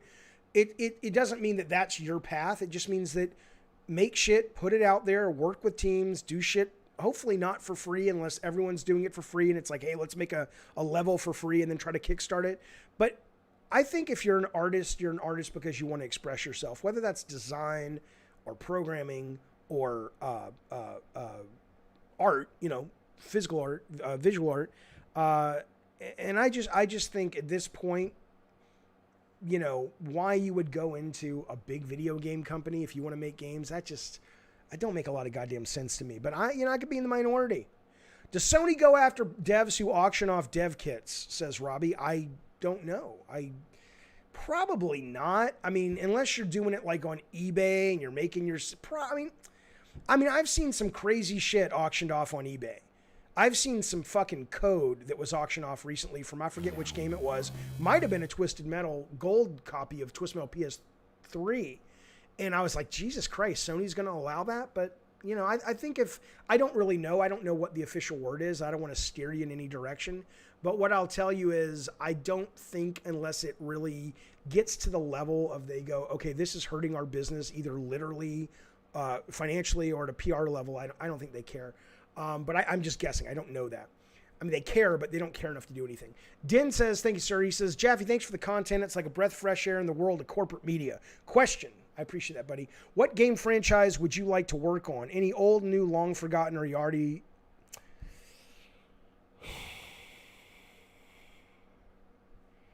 I don't know, man. I mean, you know what I would love? There's not a lot. But if somebody came to me and said, Jaffe, we would like you to work on a Marvel Comics kart racing game. So like Mario Kart, but with like chibi, super cute, ideally Scotty Young. If you don't know Scotty Young, Google him. He's an amazing artist. He does the Marvel character cast, just incredibly adorable. I would love to do a Mario Kart with the Marvel license. DC license would be a close second, but ideally it would be the Marvel. That would be what I would choose if I had the choice. Let me make sure I got all these chats just real quick.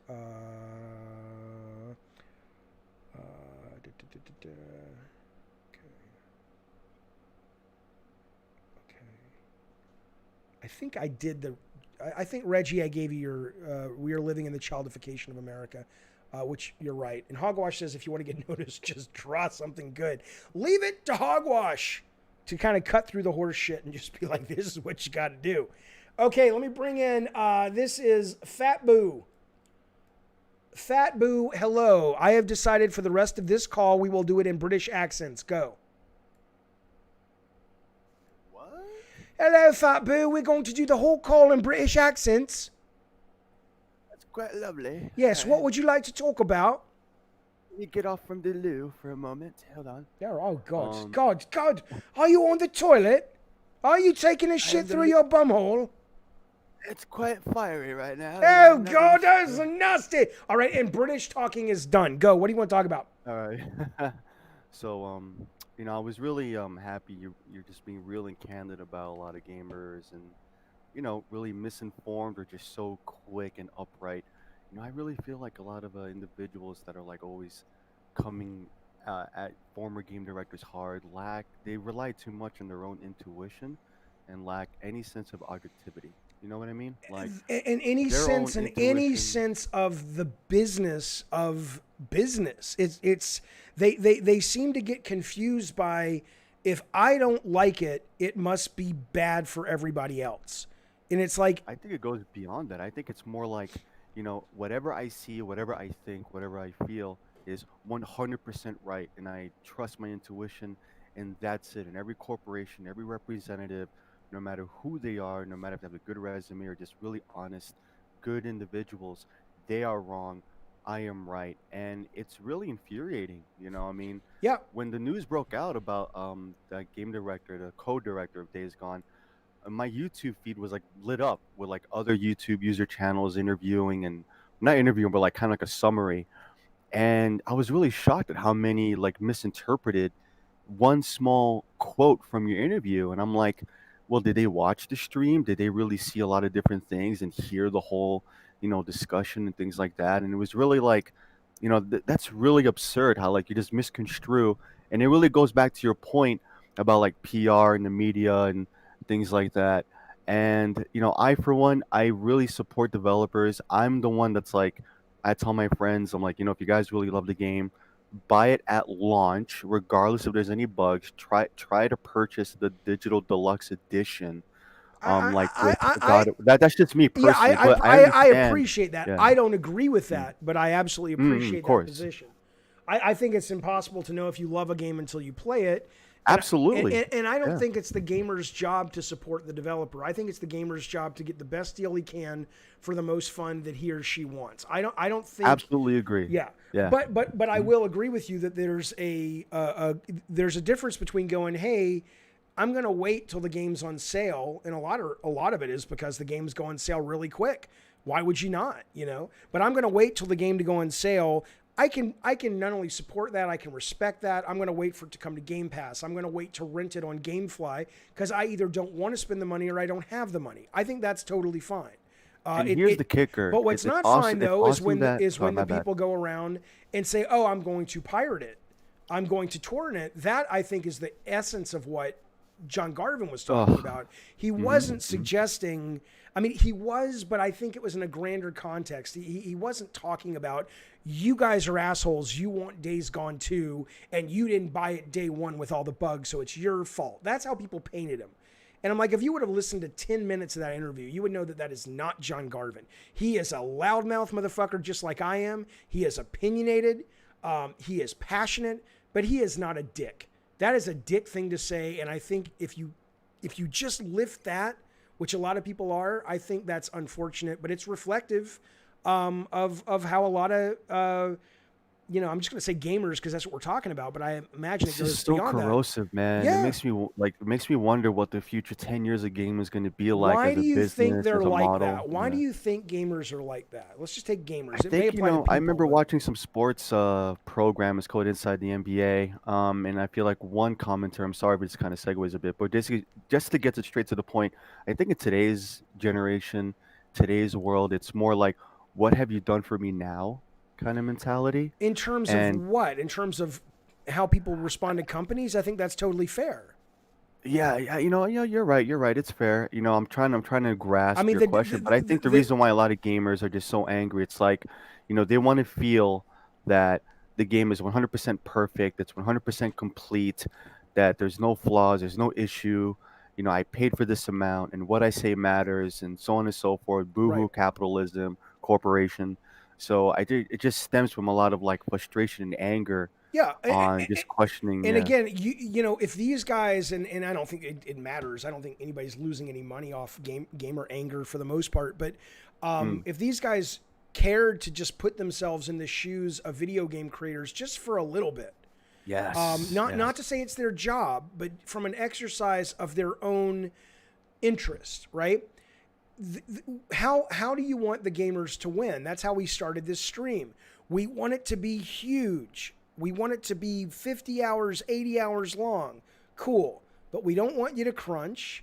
We don't want you to raise prices. We don't want any bugs. We don't want you to delay it. Well, what do you want them to do?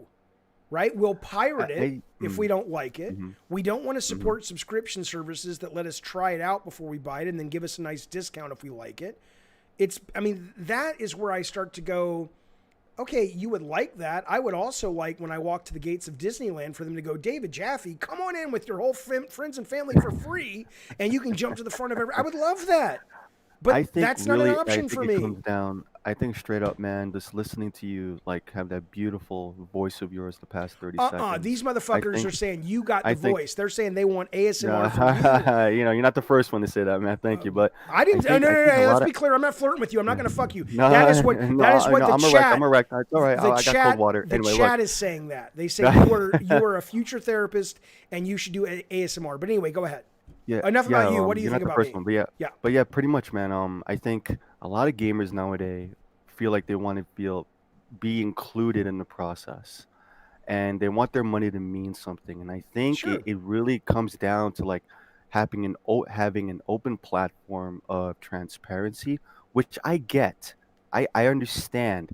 Is it a necessity when running the business? Can it be very, very, very dangerous? absolutely, like you said, you need someone that's a leader and a visionary and a director, and I totally get it. I think in today's, gaming world and social media, transparency is really important, and they want to feel that the money they put into any game they purchase, brand new, $70, $10, $20, any subscription, whatever, does mean like their money, their effort is going to a good cause for them. And it Sure. goes back to a time I missed the 360 days where there's like Major Nelson. I missed the days where like any game that you would want to purchase, each game had a demo. I'm not sure if you remember that. hmm There would be like a demo for any game you want to buy, just in case if you're curious to download it and so on and so forth. But transparency, open transparency, I think is, and I know we have that in PR, but maybe it's too structured. Maybe it's too like it's not trustworthy. So, that's how I really feel like in terms of getting to your point, that a lot of gamers want to feel included throughout the process, and maybe their voice is considered just to make sure like when the final product arrives, whether it has bugs or not, that they partook in it somehow and their money means something. So Yeah, I that's think. how I truly feel. All Yeah. right, I'm gonna hang up, but I appreciate it, Fat Boo. I'll respond to that though real quick. Cheerios. Bye. Thanks, bud. There you go. I mean, I appreciate that desire on the part of gamers to want to feel that they have had a part in it. No, sorry. That's, I mean, so I would love who's the guy who's directing James Mangold to call me and say, Jaffe, what should I put in the new Indiana Jones? But it's not my job, right? It all of it's performative. Major Nelson, by the way, I don't think Major Nelson was ever actually in the Army. I don't think he's actually a major, right? It's all performative. It's all PR.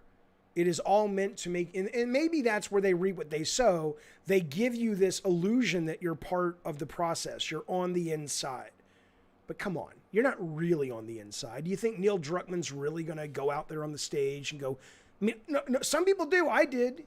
When I did Drawn to Death after PSX, we sat there at a table with laptops and said, what did you think of our demo? What can we do to improve it? Okay. But I don't think Neil or Corey is sitting around other than just sort of, they'll read the internet and stuff, but they're not going, please help me make my game. There's enough people who want to help them make their game, who want to get their fingers in the vision, right? So I don't agree with Fat Boo on that the idea that gamers have a right to engage. There could be, maybe there's a company that wants to do that. Maybe that's a really neat business model. A company's like, look, man, the company's called Design by Committee, and we're gonna put up polls every day. Which weapon do we go with? Which this? Play the game. How does it feel? And just make it a sort of a community-based game that's still funded by a publisher. Try it. I think that would be a really interesting, fun experiment. I think you can make a great TV show around that too, in terms of online. But I don't think it's the gamer's job to feel that they have a right to a seat at the creative table. This is George. George, how are you? George, where are you, sir? Why are you not talking to me? Are you a figment of my imagination? Hello, Stoner Joe. It's good to see you, buddy. Thank you for the super chat, man. Joe, go. Why, yes, I am. What is up, buddy? Go. Hello, okay. So I am a mad gamer right now. Okay. And I want to tell you about it. It's related to you. Basically, as you know, the internet article gaming media thing did its thing, and once you did a video with someone from the industry, they started doing their bullshit stories as usual, clickbait and stuff. Mm-hmm. But what got me pissed, because that's the normal stuff, was someone called Yongye, that's a YouTuber that does like gaming news videos. I know who he is. Which the dude literally put a video, like a 13-minute ramble, where all he does is go to SVG, I think the site is, and reads the article. Reads like two quotes of the article. Mispronounces your name as Jaff. Yeah, okay. And then does ad hominems about Garvin without even fucking looking at the video, and doesn't even link your video in the goddamn his video. What the fuck? Well, because he's not I mean, why would he want to send somebody to someone else? I don't fucking know. What I can tell you about the guy, I don't really know him. I don't have any beef with the guy. People seem to like him, and that's great. But what I can tell you is, I remain stunned that the YouTube audience is accepting of people who literally, I mean, this is what a lot of people do on their YouTube videos, and they're super successful. Maybe it's like there's a lot of illiterate people who love games who don't know how to read, obviously that's illiterate. And it's just like, there's an article today on IGN. Here's the thesis. Okay, now let me just read it to you. It's like, motherfucker, I don't need you to read me the article. I want you to opine on it. I want to get your take and your theories, and I want to know what your audience thinks about it. I can read myself, bitch. I don't understand, but YouTubers seem totally okay giving those folks their time. And I'm like, they're just reading to you. Did your parents not read to you when you were a kid? I don't get it. Yeah, that's what made me so mad about it. Like, his opinion on it was especially stupid because he didn't even go to the source. He was reading from a secondhand source.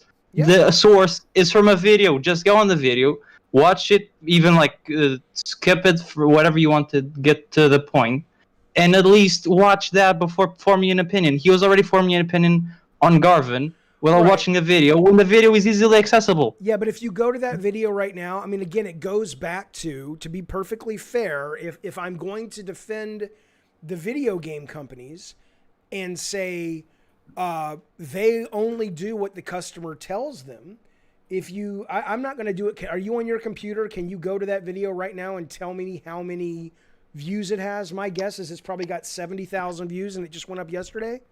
Maybe more? No, I believe that at this point I can search it, but it's at minimum 200K right now. Right. So from a 13-minute ramble where he reads for 3 minutes from SVG and then makes up his own bullshit. So look, man, I mean, I wouldn't do it because I just wouldn't do it. It doesn't seem right to me. But you know, if I could basically pull up an article and read it to you, and then have a couple of opinions, and then hit no record, stop recording, and don't really have to edit it and anything like that, and put it up, and I could get 200,000 views in a day, you know, the audience is saying we like that. So yeah, what are you gonna I just do? saw it was like almost 23 hours ago, and it's at 207K views. Yeah. Insane. But hey, you know, he's giving the people what they want. What are you gonna do? I can't fault him for that. Could I just ask you a quick question? This is off topic, but I just really want to ask it freely. Yep. So yeah, like a few weeks ago, you mentioned something about a God of War movie that was in development shortly after the God of War 1, and you mentioned that you read the script for it and it was cool, but then something didn't happen, blah blah blah, and you were really quick about it and dismissed it. And I was like, wait, what the fuck? What is this story? I've never heard about this. Could you go more in depth? Yeah, it's not. There's not a lot to go into. Basically, the producer of Batman Beyond, I forget what his company is called, got the rights to God of War from Sony. They paid a screenwriter, Oscar-nominated screenwriter named David Self, $1 million to write the screenplay. I went out to lunch with him once. We just talked about the thing. And then 4 months, whatever it was later, he delivered a script. They gave me the script to read, just give some feedback. I read it. I didn't love it. I didn't hate it. It was like, all right. You know, if it's got a great director, I'm sure it could go from what it currently is, which is like a 6.5 to an 8. But I wasn't like, oh my fucking God, this is staggeringly cool. But there were some cool parts in it. And then, you know, what ended up happening is they could never attach a director. For a while, there was Brett Ratner. Thank God we dodged that bullet. Who was going to direct it. He ended up coming out with Hercules, which my understanding is he used a lot of his sort of planning and pre-pro of God of War movie and Hercules. And then God of War just kind of went on the decline in terms of the movie people being interested, because then Clash of the Titans came out, Wrath of the Titans came out, and Hercules came out, and it just kind of went stagnant. And I think now there's probably a great deal of heat on whether it's a Netflix show, they haven't announced anything, or a movie or whatever, because of God of War is kind of back in the zeitgeist. But no, there was no big drama. It just, you know, as a lot of these things do. I mean, Twisted Metal almost had a movie made twice. And it just kind of, you know, the energy goes out of it for this, that, or the other reason, and then you move on to the next thing. That's usually how it works in movies. Oh, that's cool. Was this around like 2007, 2008? The God of War script I read in 2006 or 7, something like that. Oh, that's crazy. I had no idea Sony was like thinking about making games into movies way back then. I thought that was only like a recent thing from like the 2010s. No, they got more serious about it recently. But all right, bud. Thanks, man. Talk to you soon, George. All right, see you. Bye-bye. All right. Let me bring in Twisted Floyd of the Twisted Floyd family. Twisted Floyd, go. Twisted Floyd, I'm going to sing about you until you come on the show. I knew a boy named Twisted Floyd who cut off his penis and threw it in a void. He dove in after it and said, please come back to me. All right, go. What's up? Hey, that was a beautiful song. Thank you very much. Thank you very much. Yeah, I just wanted to talk about just you as a creator. I create things too. I work in independent film. Okay. And would I know? Would I know your motion picture shows? You probably wouldn't. I have one that's been distributed called Release, but it's on Amazon and Tubi. Oh, nice. And and I just look at the whole thing with John Garvin. I know we've talked about it ad nauseum today, but it's just from the perspective of gamers or film goers or critics who have no idea what it's like to really pour your heart into something. And they just get torn apart by this one thing that gets taken out of context. It's just so frustrating to me for people not to have the full context. We had a critic who reviewed our film at a film festival. He said, I walked in 30 minutes into the movie. I didn't know what was going on. I didn't like it. And I was like, well, how are you going to know what it's about? You know, if you walk in 30 minutes into it. Right. So I just want to get your sort of perspective as, being a creator and some of my all-time favorite games. Just what you think about that. Well, I mean, okay, there's the personal response and then there's the practical professional response. The personal response is, of course, even like John said, it hurts because one of the things that, whatever you want to complain about Sony, and I don't know if this is going to continue, but one of the things that you can say from the very beginning of PlayStation up until recently, and maybe it's still happening, is that Sony was great about giving their key creatives a lot of freedom to express themselves. And so when you put a product out, whether it is a big budget title or it's not, hang on, let me bring the volume down. People are saying the calls are loud. Ultimately, hey, can you say something real quick, Twisted? Sure. Okay. Yes. Hello. Is that okay? All right. Tell me if that's better, you guys. You are basically putting yourself out there. You are putting so much of what you value and your view of the world out there. And when it gets shit on, and when it gets shit on as a piece of entertainment in terms of what a lot of these critics do, it's very painful. And I have no problem,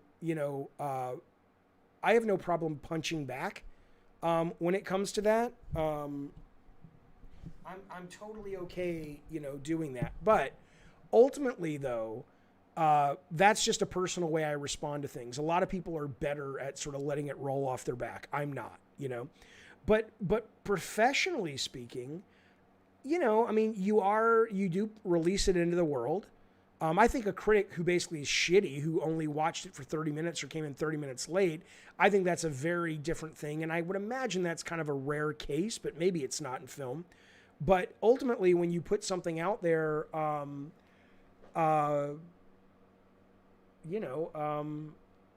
it's their right to judge it, right? I mean, at that point, it goes to the peanut gallery, and they do with it what they will. And sometimes, sometimes I've won, and sometimes I've lost, but I think that's sort of part of it. You don't get to enjoy the successes if you're not willing to take the hits as well. But it doesn't mean the hits don't hurt like a motherfucker.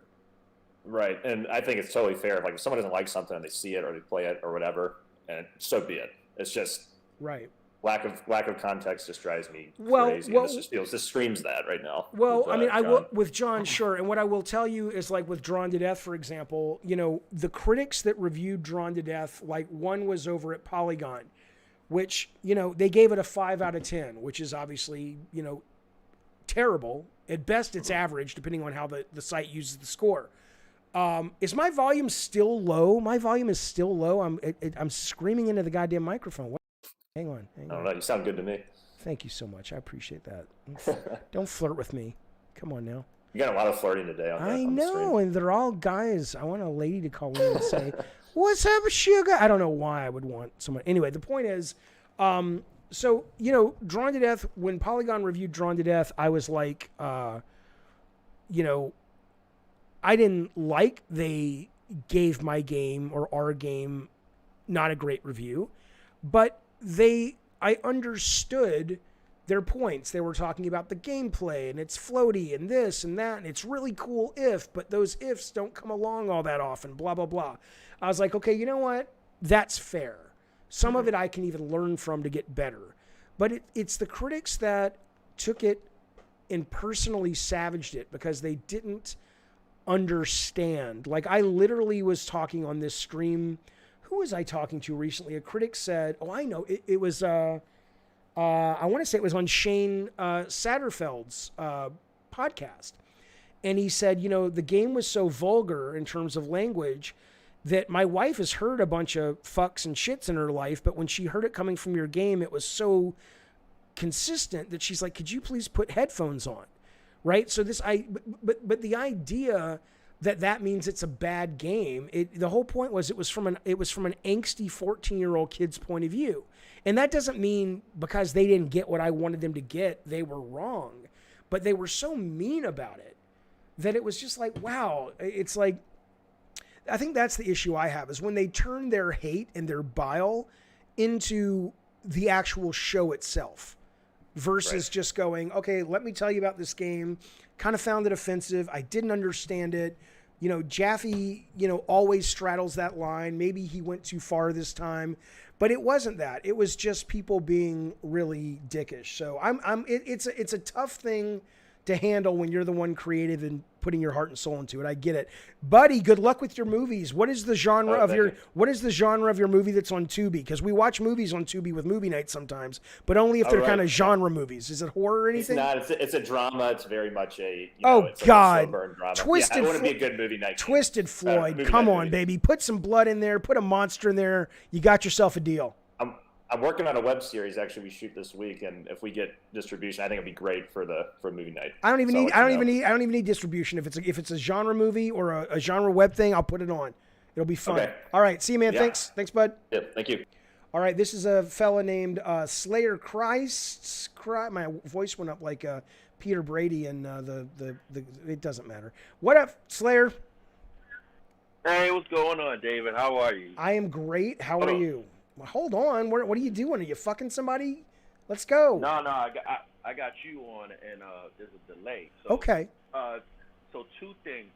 I am someone who went to school for journalism at a young age. Actually, right out of high school, had some great mentors who were editors at the New York Times. Oh wow, that's wonderful. Even at Sports Illustrated and stuff. And then when I went to college, I learned about, I was also a communication major. So okay. One of the things that this is late 1990s, early 2000s. And basically, in a nutshell, we talked about this era emerging. And now I'm actually going to I'm going to DM you a great book that you actually need to read. Okay. It's a fantastic book. It's actually written by a English professor who is also a critic of literature and society. The book was called Understanding Media. Oh, I'm gonna Google that real quick. I may have already read that. Hang on, keep going though. You may have read it. Anyway, so what you're witnessing in the John Carvin interview is the perfect example of this conversation. Is the fact that what you're seeing is a fight for narrative.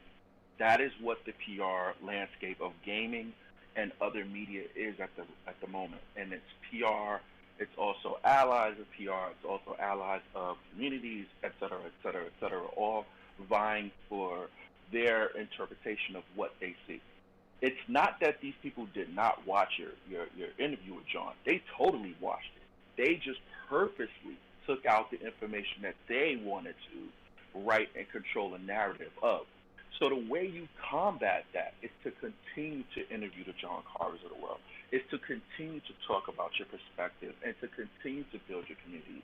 Because what happens ultimately is that the conversation becomes an authenticity conversation. Is this, you're going to, as we do it, because there were a couple of people who were on your call who actually noted a couple of YouTubers who took things out of context. What happens ultimately is that the authenticity of your conversation starts to emerge, and it starts to fight back against people who are disingenuous to the content.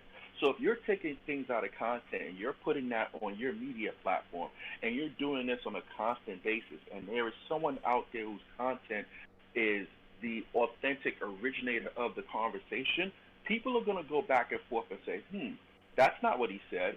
You've done it again. Okay, that's not what he says, and you start to lose credibility with who you are, even if your audience is above the other person's audience. So I don't want to name names, but let's take a couple of YouTubers that were mentioned.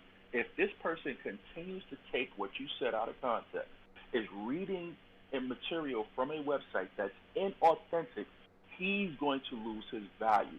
And you have to hope that happens at as much as possible, because what we need to have is a honest discourse that doesn't penalize people like yourself. It doesn't penalize the journalist, but what it does do is it puts an authentic narrative out there that's based upon facts and what people can actually go back to and cite.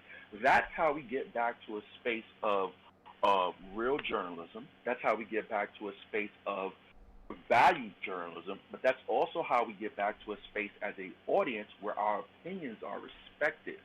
Okay, because you know, and you've mentioned it, if you go into a video game company, most of their PR people are going to tell you, don't listen to most gamers. That's the hush-hush of it, right? But most gamers are going to think that everything that they say is the holy grail, but it's not authentic, and everyone has to play their part in this game. And that's all I want to say. I think it's very well put. I mean, obviously, I believe in it because I feel that I am always on the shit end of it. I even, like, there's this guy, Jeff Grubb, and somebody else over the weekend literally wrote, I mean, that I was, quote, sicking my fans on them. And like I wrote back, I'm 50 fucking years old. I would never enter my mind to do that. And more importantly, I wouldn't even know what that means. It's like, I'm not a child. It's like, I have an opinion. Right. I have people that like what we do here on the stream. And it has been nice. You are right about the fact that I can go now, and more I'm seeing people defending the show. Where it's like, they'll say, oh, yeah, like this one guy who said, oh, Jaffe's a total alt-right guy. And there was like 3 people that were there, and I didn't sick anybody. I had nothing to do with it. Mm-hmm. But of their own accord, they came out and said, dude, that's not what he does. He's probably the most progressive person you fucking know. You're just out of your, you're wrong. So ideally, whether it, and I'm the same with Colin. A lot of people give Colin shit, and I'm like, well, he might have some opinions you don't agree with, but where is it written that you have to agree with everything somebody thinks in order to like them? That's just the most ridiculous thing in the world. So I think my point is that narrative is starting to come through, and I hope it becomes enough. Whoever you're talking about, certainly the biggest kid on the block in that is Colin right now. I hope that it comes through enough and fast enough that it can counter so much of the negative. It will, because what it allows is it helps them as well. Because what people don't realize is that if you continue to allow this pervasive, disingenuous conversation to continue, it's going to hurt you in the long run as well. It's not just going to hurt your target, it's going to reflect back on you. It's like a boomerang. It comes right back. And you've seen people it happen to. So the point is that Jeff Grubb is in a position where he can have that conversation because he has the shield of Venture Beat behind him, which has the authenticity. It's no different than Jason Schreier having the shield of Bloomberg to write. Which is really weird, too, because I know Dean, who runs that, and Dean's not like that. Dean's a good dude, but I don't know. Maybe he doesn't know what Grubb is doing. Who the fuck knows, man? But Jeff isn't a bad person. Similar in context that you're not a bad person. Right. What it is again, it just goes back to the fight of the narrative. It's not about the fight of the person or the personality. It's which narrative gets to win. Got it. Right? Okay. Two. And so I was going to 2 quick questions. One is when you say they understand what the message was, but they cherry picked in order to fit their narrative. Do you feel that happens consciously, or do you feel that's just because they are so into their worldview, they naturally gravitate to reading certain things in a certain way and thus reporting it that way? No, I'll give you a very parallel context. I'm from New York City, and I am an avid sports fan. Okay. If you read the New York Post, or you read any of the sports sections in New York City, they will take a very small piece of what happened in a game, or let's say it's the Yankees versus Boston Red Sox, they will take something that they know they can sensationalize. Because again, it's using clickbait material to draw in your audience, right? Yeah. And then from there, it's being able to contextualize your narrative in a way that either omits information or propels the information that you want to put out there. And that's where a lot of people in this generation are getting caught up. They don't know when to make a distinction. Like in the best case scenario would be to say, if you are trying to protect Days Gone, and you're trying to protect this game, and you want it to come out, and you like the platform, and you like the idea of exclusivity, then you don't kill someone like John Garvin. What you do is you put him in a light where you say, okay, here's his conversation with David Jaffe, and here's what we think. That gives you an authentic way to talk to your audience. But a lot of people in this generation of media and journalism don't know how to do that. Okay, well, here's okay. So the guy who wrote that article, he's actually in the chat right now, and he's listening to you. Here's what he says. He says, as the person who wrote that article on VGC, which was the one that everyone ran with as the bedrock, he says, I agree with this caller. I too got a degree in journalism, although he spelled journalism with a Z, so it must have been from like a, I'm kidding. He didn't do that. I too got a degree in journalism, and I stand by the accuracy of the report. The problem is non-professionals misinterpreting it. Yeah, I mean, there's no doubt that his article on John ran with the sexy headline that he knew would get the clicks. And I mean, that's he's in business, right? Until we get rid of the kind of capitalist system we have in America, what are you going to do? He's not even in America. That's his job, right? He's got to get the clicks. But when you do read the article, there's nothing he said in the article that was incorrect. Now, he did not go in and say, he didn't opine after it. He didn't say, now, I know what you guys are going to think by reading this, but let me tell you what I thought. I think maybe that would have been nice, but maybe that's not his job. But they're definitely... He's right about the fact that the article was the article, and really what you have is you have people who are willing to take the headline and head right to Twitter and start bashing, because it's sport. Right. It's sport. It's fucking bread and circuses and shit. All right, man. I gotta say one last thing. Yeah, real quick. One last thing. So he is actually right, and this is the aspect of gaming journalism that has never gotten it right. And this goes back to your conversation about Gamergate, is that we haven't legitimized the conversations that happen in gaming, not the points of views, but the conversation. And what has to happen is, as journalists and as media outlets, you have to start to educate the audience, which is why it's so great and refreshing to see you here in this space, is because you're educating the audience. Do you notice how your questions that you get from the audience members in the chat, when you talk to people, do you understand that what John Garvin and you guys did last week was amazing for this space? We don't get that from gaming journalists, and this is where they have to also get educated, because then the combativeness that, say, a Jason Schreier would have for you, where he blocks people because he doesn't like the way that they talk to him, it will go away. You have to engage at some point with people who don't like you, as well as people who do like you. That is going to make the space of gaming journalism that much more better. Yeah. And I'm done. I'm off the soapbox. All right. I appreciate it. It's a great call. I would love for you to call back. I love talking. The fact that you went to journalism school and we're going to go into that noble profession, and you chose not to. Yeah. Today's not the time for it, but I want to talk to you about that. Whenever we're doing whenever we're doing a free chat or something. But I do have one real fast question. Sure. So the thing is, though, I want to make sure I didn't forget it. These journalists. Right. So the thing is, though, their business model, though,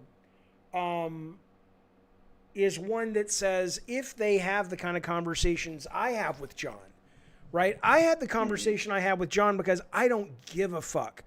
There are some people at Sony that I care about. I would hate Scott Rhodey to be mad at me.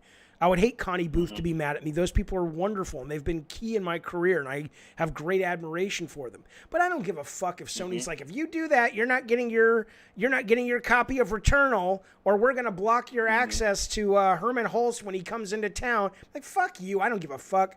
But their business model demands that they give a fuck. And that's more because the readers say, but we want the interview with Herman Holst. And so the guy who plays the game and doesn't ask the real questions that PR says, hey, don't ask these, and they go along with it, that's the guy that gets the interview, and the guy who gets the interview gets the clicks.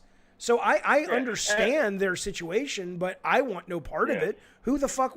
It really comes down to the gamer going, you know what? Like you said, maybe it really comes down to the customer then, where the customer says, that's not authentic. That interview with Herman Holst is just total bullshit. It's not a real question. It's not a hard-hitting question. It's not asking anything that means anything to me. And so I'm choosing to no longer reward it with my attention. And thus maybe it'll start to make a change. Slayer, call back anytime, buddy. Good to talk to you, man. There goes Slayer. All right, let's bring in, let me get some chats that are not super chats real quick.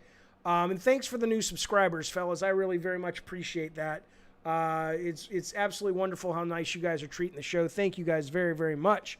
White Rabbit says it is tough because they need to drive clicks to survive. You goddamn right.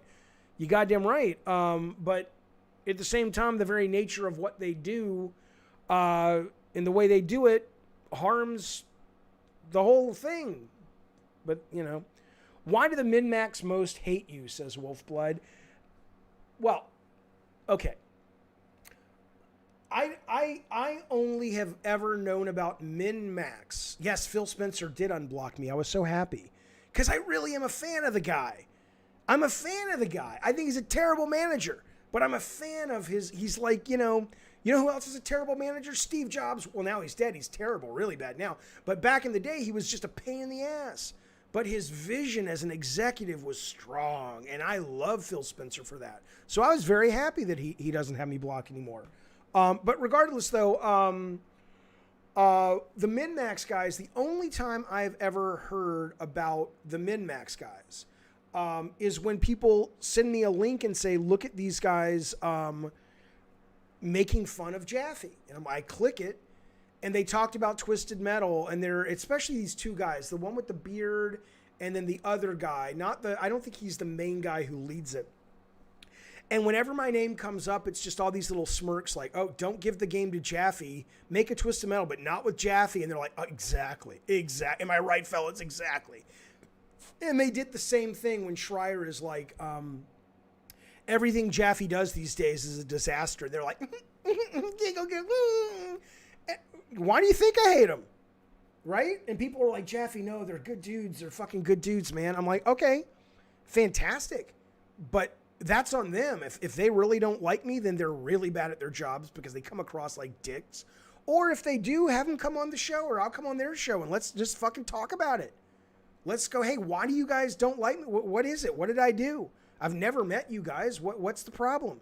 Did I make some games you don't like? Well, so what? A lot of people have made games I don't like. I don't hate them. I didn't like The Last of Us 1, but I probably still would like Neil Druckmann if I met the guy. I'm a huge fan of Tim Schafer as a human. But I haven't loved all of his games. Some of them I've adored. And some of them I'm like, yeah, that's not for me. But he's still a great dude. So I don't know, to answer your question. Dan, thank you for the super chat. He says, the most stupid thing about Last of Us Part 2, when you kill Seraphite Scars as Ellie, you can't pick up arrows from them. They use bows, and they have a lot of them on their back. She's not picking it up. Well, they did a lot right with that game. I can forgive them for that. Rob the Mod says, listen, bitch, if you enjoy the stream, why aren't you hitting the like button? What's wrong with you? I think he's right. Only if you enjoy the stream. I don't want your pity likes. Don't give me a pity like.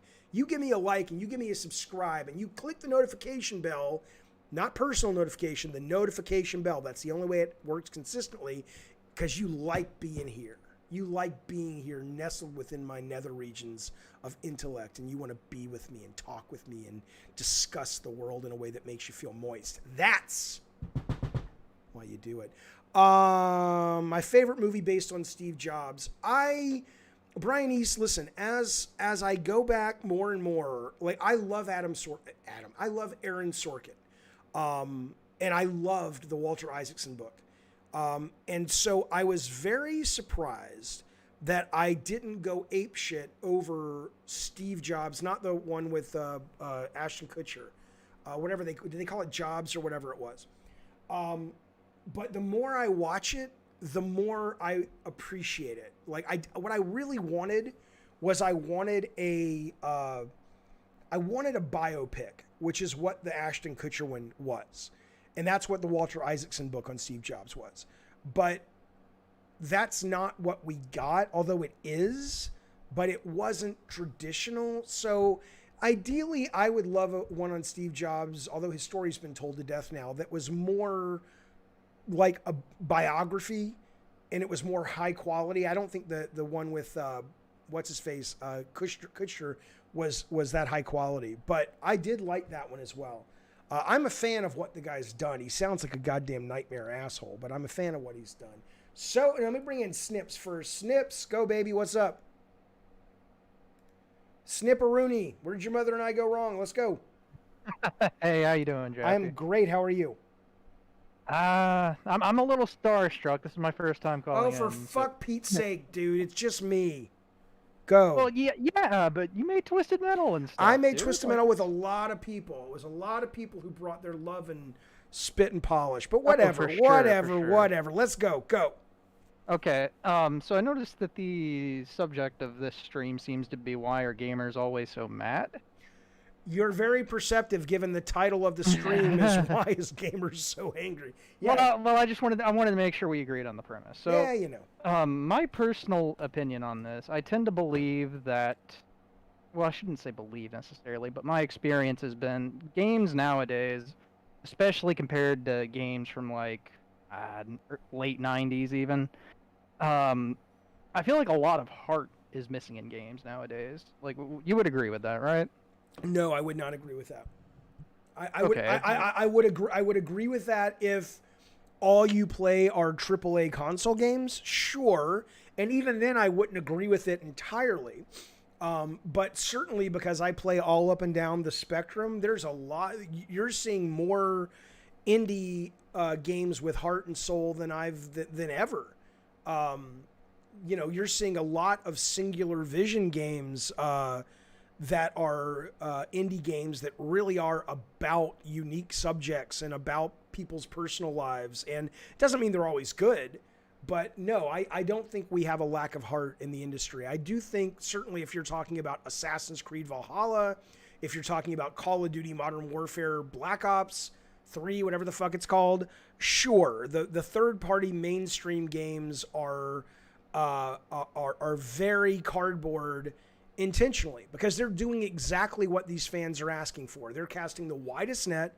They're keeping their, quality, their politics out of games. And in that you get heartlessness, but you still get good, solid product. But I don't think Sony's doing that. Right, for sure.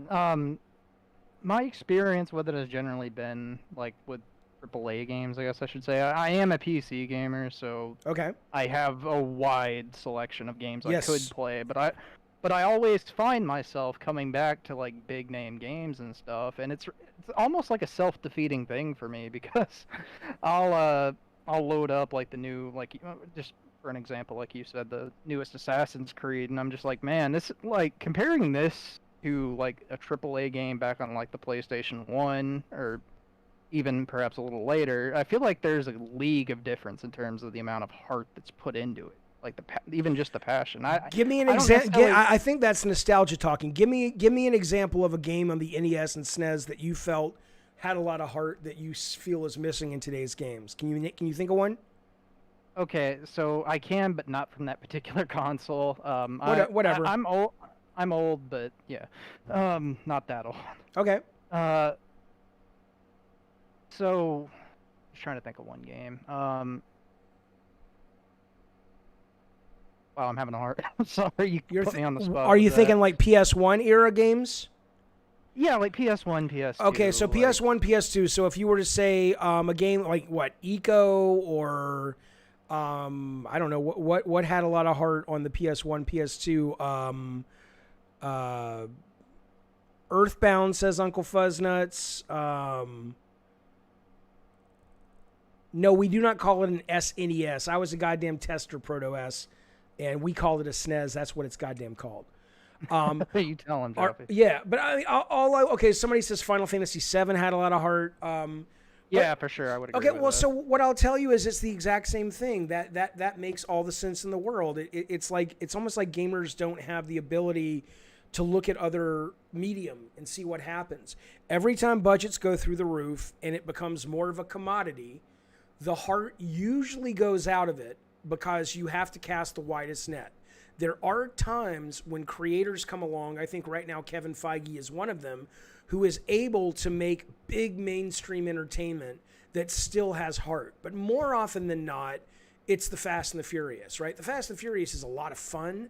The Transformer movies are a lot of fun, but you know, they're dumb intentionally. They're simple intentionally, right? Because the budgets are so high that they have to appeal to so many people. They can't risk, you know, going off on some weird arty-farty tangent. And so that work ends up getting relegated to the independents and to the smaller budgets. You see that in movies and music, and you see it in games. There's plenty of games with heart now, like you saw in the era of PS 1 and 2. They're just not the $180, $200 million games that are being greenlit by Sony and Microsoft. Well, maybe Microsoft. We'll see what's happening, but certainly not Sony. At least in the majority. I'm sure Sony would tell you, and they're probably right, they're still going to drop some of these weird, quirky things, but they're lesser and lesser. But certainly they made Journey, you know, they made Flow, they made Flower, they made High Hokum. You know, they have certainly dabbled in those waters, but it's getting less frequent. That's for goddamn sure. Yeah, and that really pains me, too, to see Sony kind of falling, especially being, I think, guilty of this, because... Why? I mean, I grew up with Sony. I know, but it's the business. I mean, what would you have them do? Yeah, I know. Yeah, it sucks, and that's kind of the core to my issue. Look, if I was Sony, and again, I think it really comes down to them looking at the PR landscape and saying, because all they care, and I don't mean this like they're assholes. I don't mean Scott Rohde's an asshole. I don't mean, you know, Herman Hulse is I don't know Herman, but I know Scott. But I'm saying as a business, they only care about making money. So if they were to look at it and say, even though we're not going to get super rich, there is value to building brand loyalty and keeping legacy alive. And in that, we are going to open a boutique version of PlayStation Productions where we're going to make smaller budget games that do harken back to those days that adults now who came up with PlayStation love, not because we think it's going to keep the lights on, and we might even lose money sometimes, but because we think we'll pitch it to the audience that it's the right thing to do. But the real reason we're doing it is because we want to continue to strengthen that brand loyalty. So in 5, 10, 20 years, we are Disney, right? The reason Disney was able to become so successful, or one of the reasons, is because of that legacy that they continued to sell and promote and respect and trot out, so that parents, when they had kids, had a warmth for the brand, and they were able to bring an audience in. But I think if Sony doesn't speak to that audience is ultimately going to go, I'm just going to go to the indie scene, or I'm going to go to someone else who's doing it. Because after you get sad that PlayStation's no longer doing it, it doesn't mean you don't want it. It just means you got to go get your fix somewhere else. Yeah, for sure. And I see people in the... Oh, sorry, go ahead. No, go ahead, real quick. Last part, go. Oh, well, I was just going to say, I saw people in the chat asking me, at least I presume this is directed at me. Okay. How do I define, what heart in a game means? So, Joffy, not to, circle jerk you too much here, but I would say a good example of that would be like Twisted Metal Black, actually. Because I feel like the stories that were conveyed in Black were all very kind of layered, very interesting. And I feel like each character kind of had that personal touch to them. You know what I mean? Sure. Like I can tell from like a good example would be like a Sweet Tooth story, for example. But that's got to be nostalgia, because you can't tell me you play God of War 2018 or Last of Us or Days Gone. You don't feel those characters are well written? Oh no, I most certainly do, but I think that's like the exception and not the rule. Yeah, I think you got to play more indies, man. I mean, I don't think you're wrong. I mean, yeah, that could I be it. don't think you're wrong about saying that it's getting lesser and lesser in the big space. That's not going to change, though. You're going to see budgets continue to rise until there's a collapse, I guess. And ultimately, in that, these companies are going to have to be safer and safer and safer and cast wider nets. And there you go. Thanks for the call. Hey, are you still starstruck, or now you're like, Jaffe, you're an asshole? Still like you, Jaffe. God You're cool. damn it. All right, see you, buddy. Call back anytime. Yep, see you, man. All right. Jason says, Jaffe, I liked your God of War story with the Egyptian gods that you talked about on King Thrash. Thank you. That was me and Corey working on that together, and I thought it was really great. And I hope that still rears its head. My fantasy is Sony does come to me one day and say, do your God of War 2.5D game. You only have $8 million to do it, but go tell that story with Kratos. I would love that. We'll see what happens. Yeah, I love Deacon. I really do love Deacon in Days Gone. I think I love that whole game. I have been playing that every night up till 2 or 3 o'clock. I'm just really enjoying it. It's quite great. All right, so excited. Thank you so much for waiting. Go. So excited. Are you there, pal? Come on now. Come on now. All right, fuck it. Fuck it. Let's bring in his dudeness. Let's go. His dudeness. What's up, baby? His dudeness. Come on. Are you there? Yeah, what's up? I wanted to talk about these guys constantly saying how modern games have no soul. Yes. It's like all through rose-tinted nostalgic glasses, and also the fact that they're just burned out on playing AAA games and just playing the mainstream games. Oh yeah, It's like they don't try to find interesting games. No, there is so much cool shit happening on Steam, happening on good old games, happening just if you get it directly off the internet. That I'll tell you what, man. To say you aren't aware of it, that's fair. But to say it doesn't exist, no. I mean, that's what I love about the indie space is there are a lot of these creators that are saying, look, I don't want to go be a cog in a machine. I want to express myself. And in that, they're making all this crazy shit, and I love it. All right, dudeness, thanks for calling back. I'll talk to you soon. Nothing to do with it. Okay. All right, man. Yep. All right, last 2 calls of the day, then we're going to wrap it up. Caveman, it's Jaffe. Go. Caveman, what's up? Caveman. How's it going? It's good. What's up? Well, first of all, I want to quickly say, if you think Sony's going to come to you and Corey for God of War, I think actually Corey is going to be making a Netflix series for God of War in the next couple years. I would put money on that. Wait, let me just be clear. You mean Corey? Let me talk about that. You mean he's going to leave Sony and go work on a Netflix series? I do.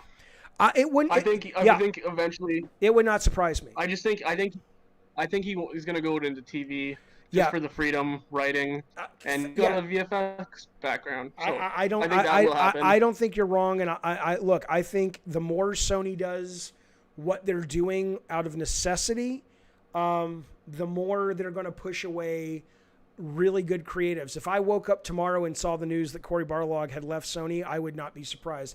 I'm not saying I have any info. I don't, and if I did, I wouldn't share it. But I trust me, on my life, on my children's life, I have no information about that.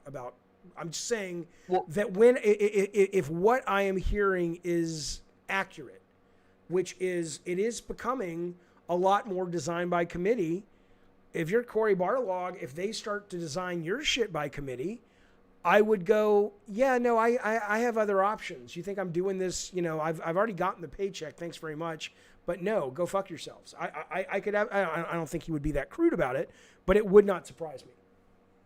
Well, it goes the other way too. If he's making a series, like video games, sometimes like movies and TV, they're not always the best. They have best track record. They've gotten better, obviously, especially recently. But you get this credibility of having this amazing video game creator that was kind of there at the beginning. Plus, he's got a VFX background, so he actually would be a good fit. And I think he would, if he's going to go into TV, he'll make a video game series. Do you know? So I think that is going to happen for sure. Do you know that the Last of Us miniseries is the most expensive pilot HBO has ever made? Really? Yeah. How? I don't know. That makes no sense. I just know that that's a fact then that somebody told me who was involved, and they said, this person's still working at Sony. They're like, dude, they're spending bank. And I said, what's bank? And they said, it is the most expensive series pilot that HBO has ever spent. So I guess you would do it on the sets. I mean, I guess they're not going to be, or the zombies. I don't know where your money would go. No, because that's gonna be makeup. I'm thinking it's the licensing. No.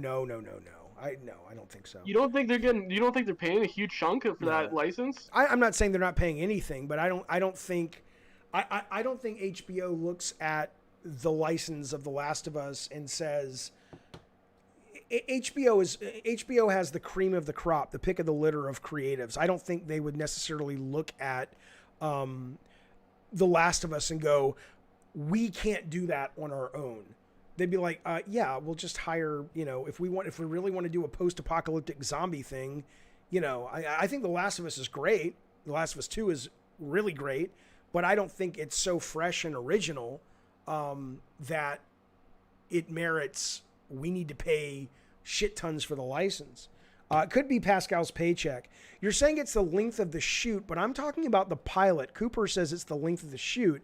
I'm not talking about the series. I'm saying my understanding is the pilot is the most expensive pilot. The only thing I could think of is if they're going to CGI in big crowds of zombies, because you can't bring in extras now because there's so many rules with COVID and stuff. There you couldn't bring in big crowds, so maybe they're going to CGI in big crowds of zombies. Right.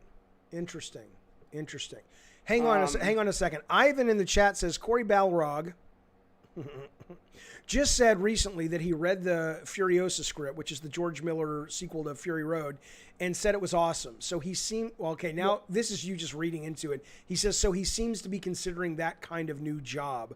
I don't know if that's accurate, but anyway, all right. So people should know that comes from he worked with George Miller. Right. Corey's actually he's worked with George when he had from video games. Sure, but simply saying I read the script and I liked it is not an indication that he is about to leave Sony.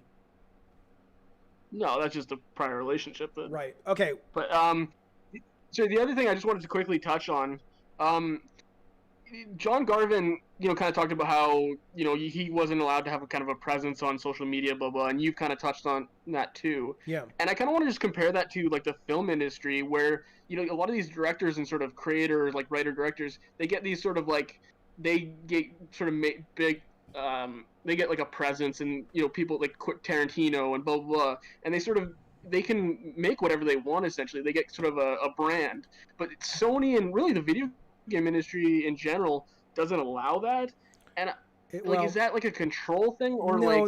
No, why?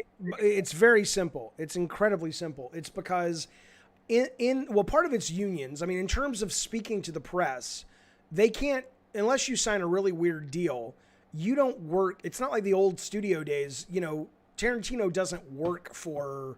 I don't remember the studio that put out Once Upon a Time in Hollywood, or I guess it was Sony actually. Or, I mean, he's contracted by them, and I'm sure contractually he can't go out necessarily and talk about aspects of the movie, maybe, but he's Tarantino, so what are they going to do? Fucking fire him for talking about his own movie? But ultimately, part of it is they're not employees, and so they can't say, you can't talk to Rolling Stone. It's like, you can't give up our secrets, Benedict Cumberbatch, about Doctor Strange 2, because that's ours, but we can't tell you who you can interview with. But another part of it, though, is that it's money, right? So David Jaffe, Corey Barlog, Neil Druckmann, as much as we were told, and this is one of the reasons that, it's kind of one of the things that woke me up. Trust me, when you have those hits and you're the flavor of the day, you think, because you're being told literally by Hollywood, you're being told by Hollywood agents, you're being treated that way like by fans, that, oh my God, I've arrived, right? I can write my own ticket. But end of the day, you're not the star. The brand is the star. So if Corey Barlog left tomorrow and some random guy you've never heard of directed the new God of War. As long as it was good enough, it would be good enough. And even if it was shit, that brand could coast on about 2 or 3 dogs and still make Sony a lot of money. We saw it with Twisted Metal 3 and 4, right? And so ultimately, game directors and even game teams to an extent, but certainly game directors or individuals on teams have the illusion of having that kind of control and power and influence. But end of the day, influence is only as strong as how much money you can make someone. And Neil Druckmann leaving Naughty Dog would certainly be a problem, but, you know, Jason Rubin leaving Naughty Dog was a problem until it wasn't when Amy Hennig showed up. And Amy leaving Naughty Dog was a problem until it wasn't when Neil showed up. And Jaffe leaving Santa Monica was a problem until Corey showed up and Stig showed up and Corey came back, you know? So it doesn't mean that those people don't have great value. I think just listening to John and playing his game, it's clear he's a talented guy and the industry would be lesser without his stories in them. Same with Corey, same with Neil. But the idea, though, that the consumer is responding to that voice in a way that they will follow it anywhere and thus that individual has power, that's just not the case. That has not been proven to be a financial indication of anything. Now, do you think that holds back the industry? Like, what happens if John Garvin, like, what happens if Days Gone was, like, the best game that's been made in years? Like, because he wrote the whole thing. Yep. Like, this story was just unbelievable. Like, not saying it's not good. I've enjoyed it, but, like, it's not, I don't think it's, like, the greatest story ever. So Okay. say it was, and he wrote the whole thing, right? Wouldn't it kind of, other studios and stuff, like, let's bring this guy on to write a game, and, like, he gets, like, a reputation. Like, I just feel like Yes, absolutely. I'm not saying that you don't become a valuable hire for other companies. When God of War shipped, I took about 7 meetings all over the industry because people wanted to hire me. The reason I was able to get people to be willing to fund my last game was because of what I had done in the past. It doesn't mean that you don't have opportunities you wouldn't otherwise have, but those opportunities are not like, leave me alone now, I have ultimate power, because consumers, the number of people who know who Neil Druckmann or Cory Barlog or David Jaffe or Kojima are is infinitesimal, am I saying it right, compared to just the average consumer that goes online and says, hey, that looks good, I'll buy it. And so it's the brand, man. That's in games, it's the brand.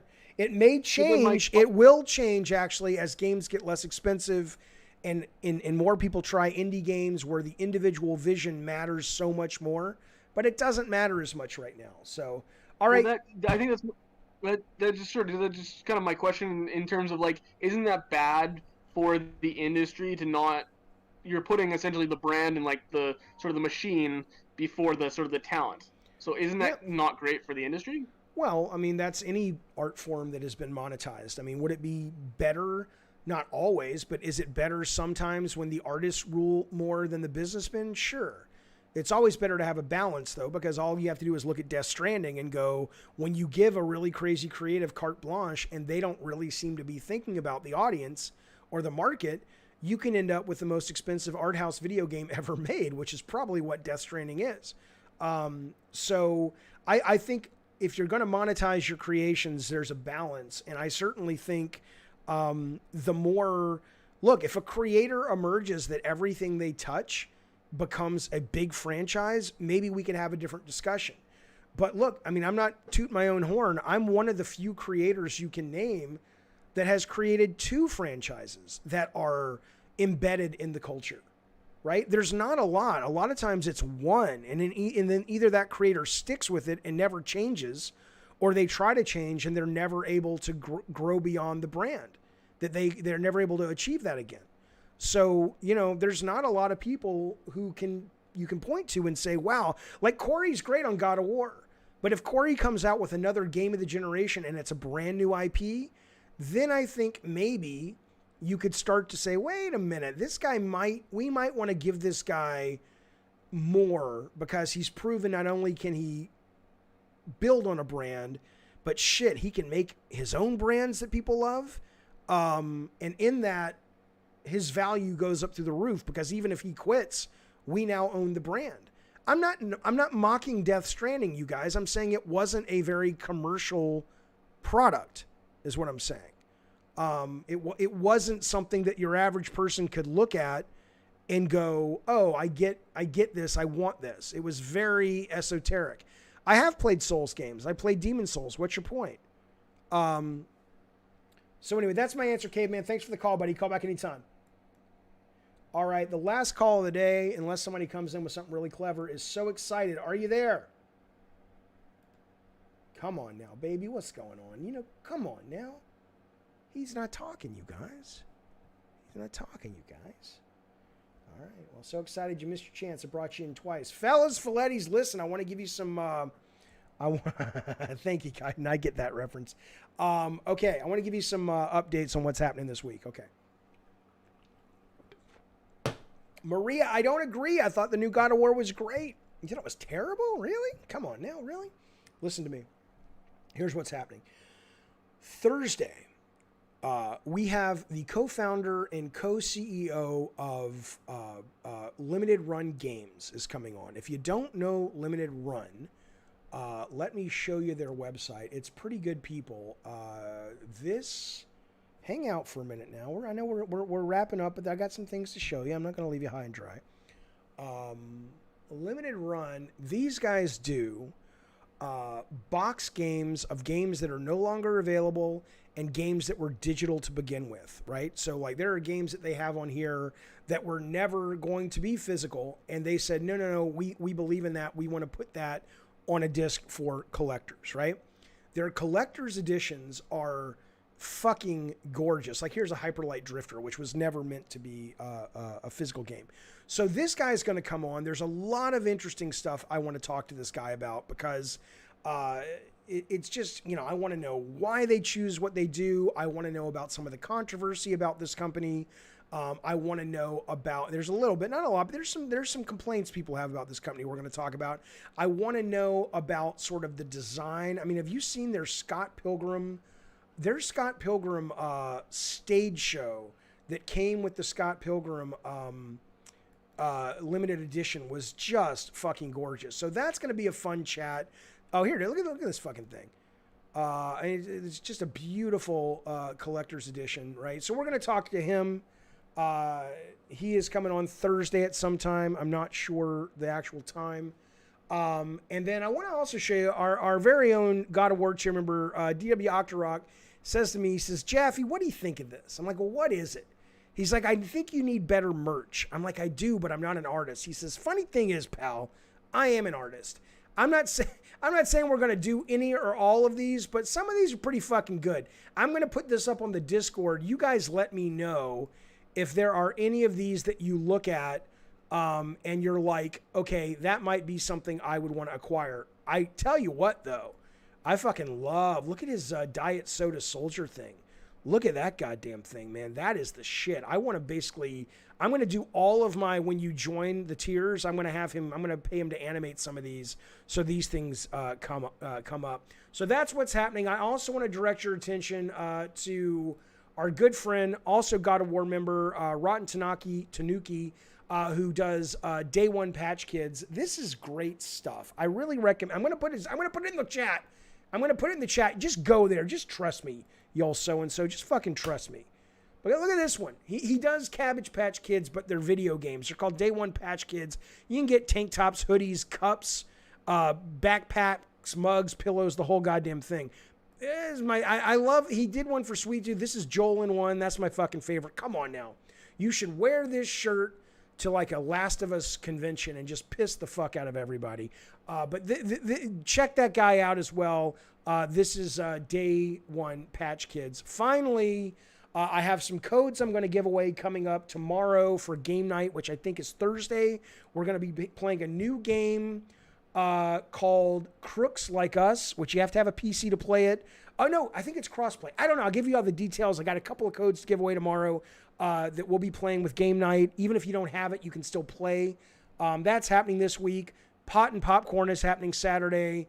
And then again, Thursday is the interview. I may be doing another interview this week with an industry insider about crunch in a way that you haven't heard. There's crunch happening at a place you wouldn't think about.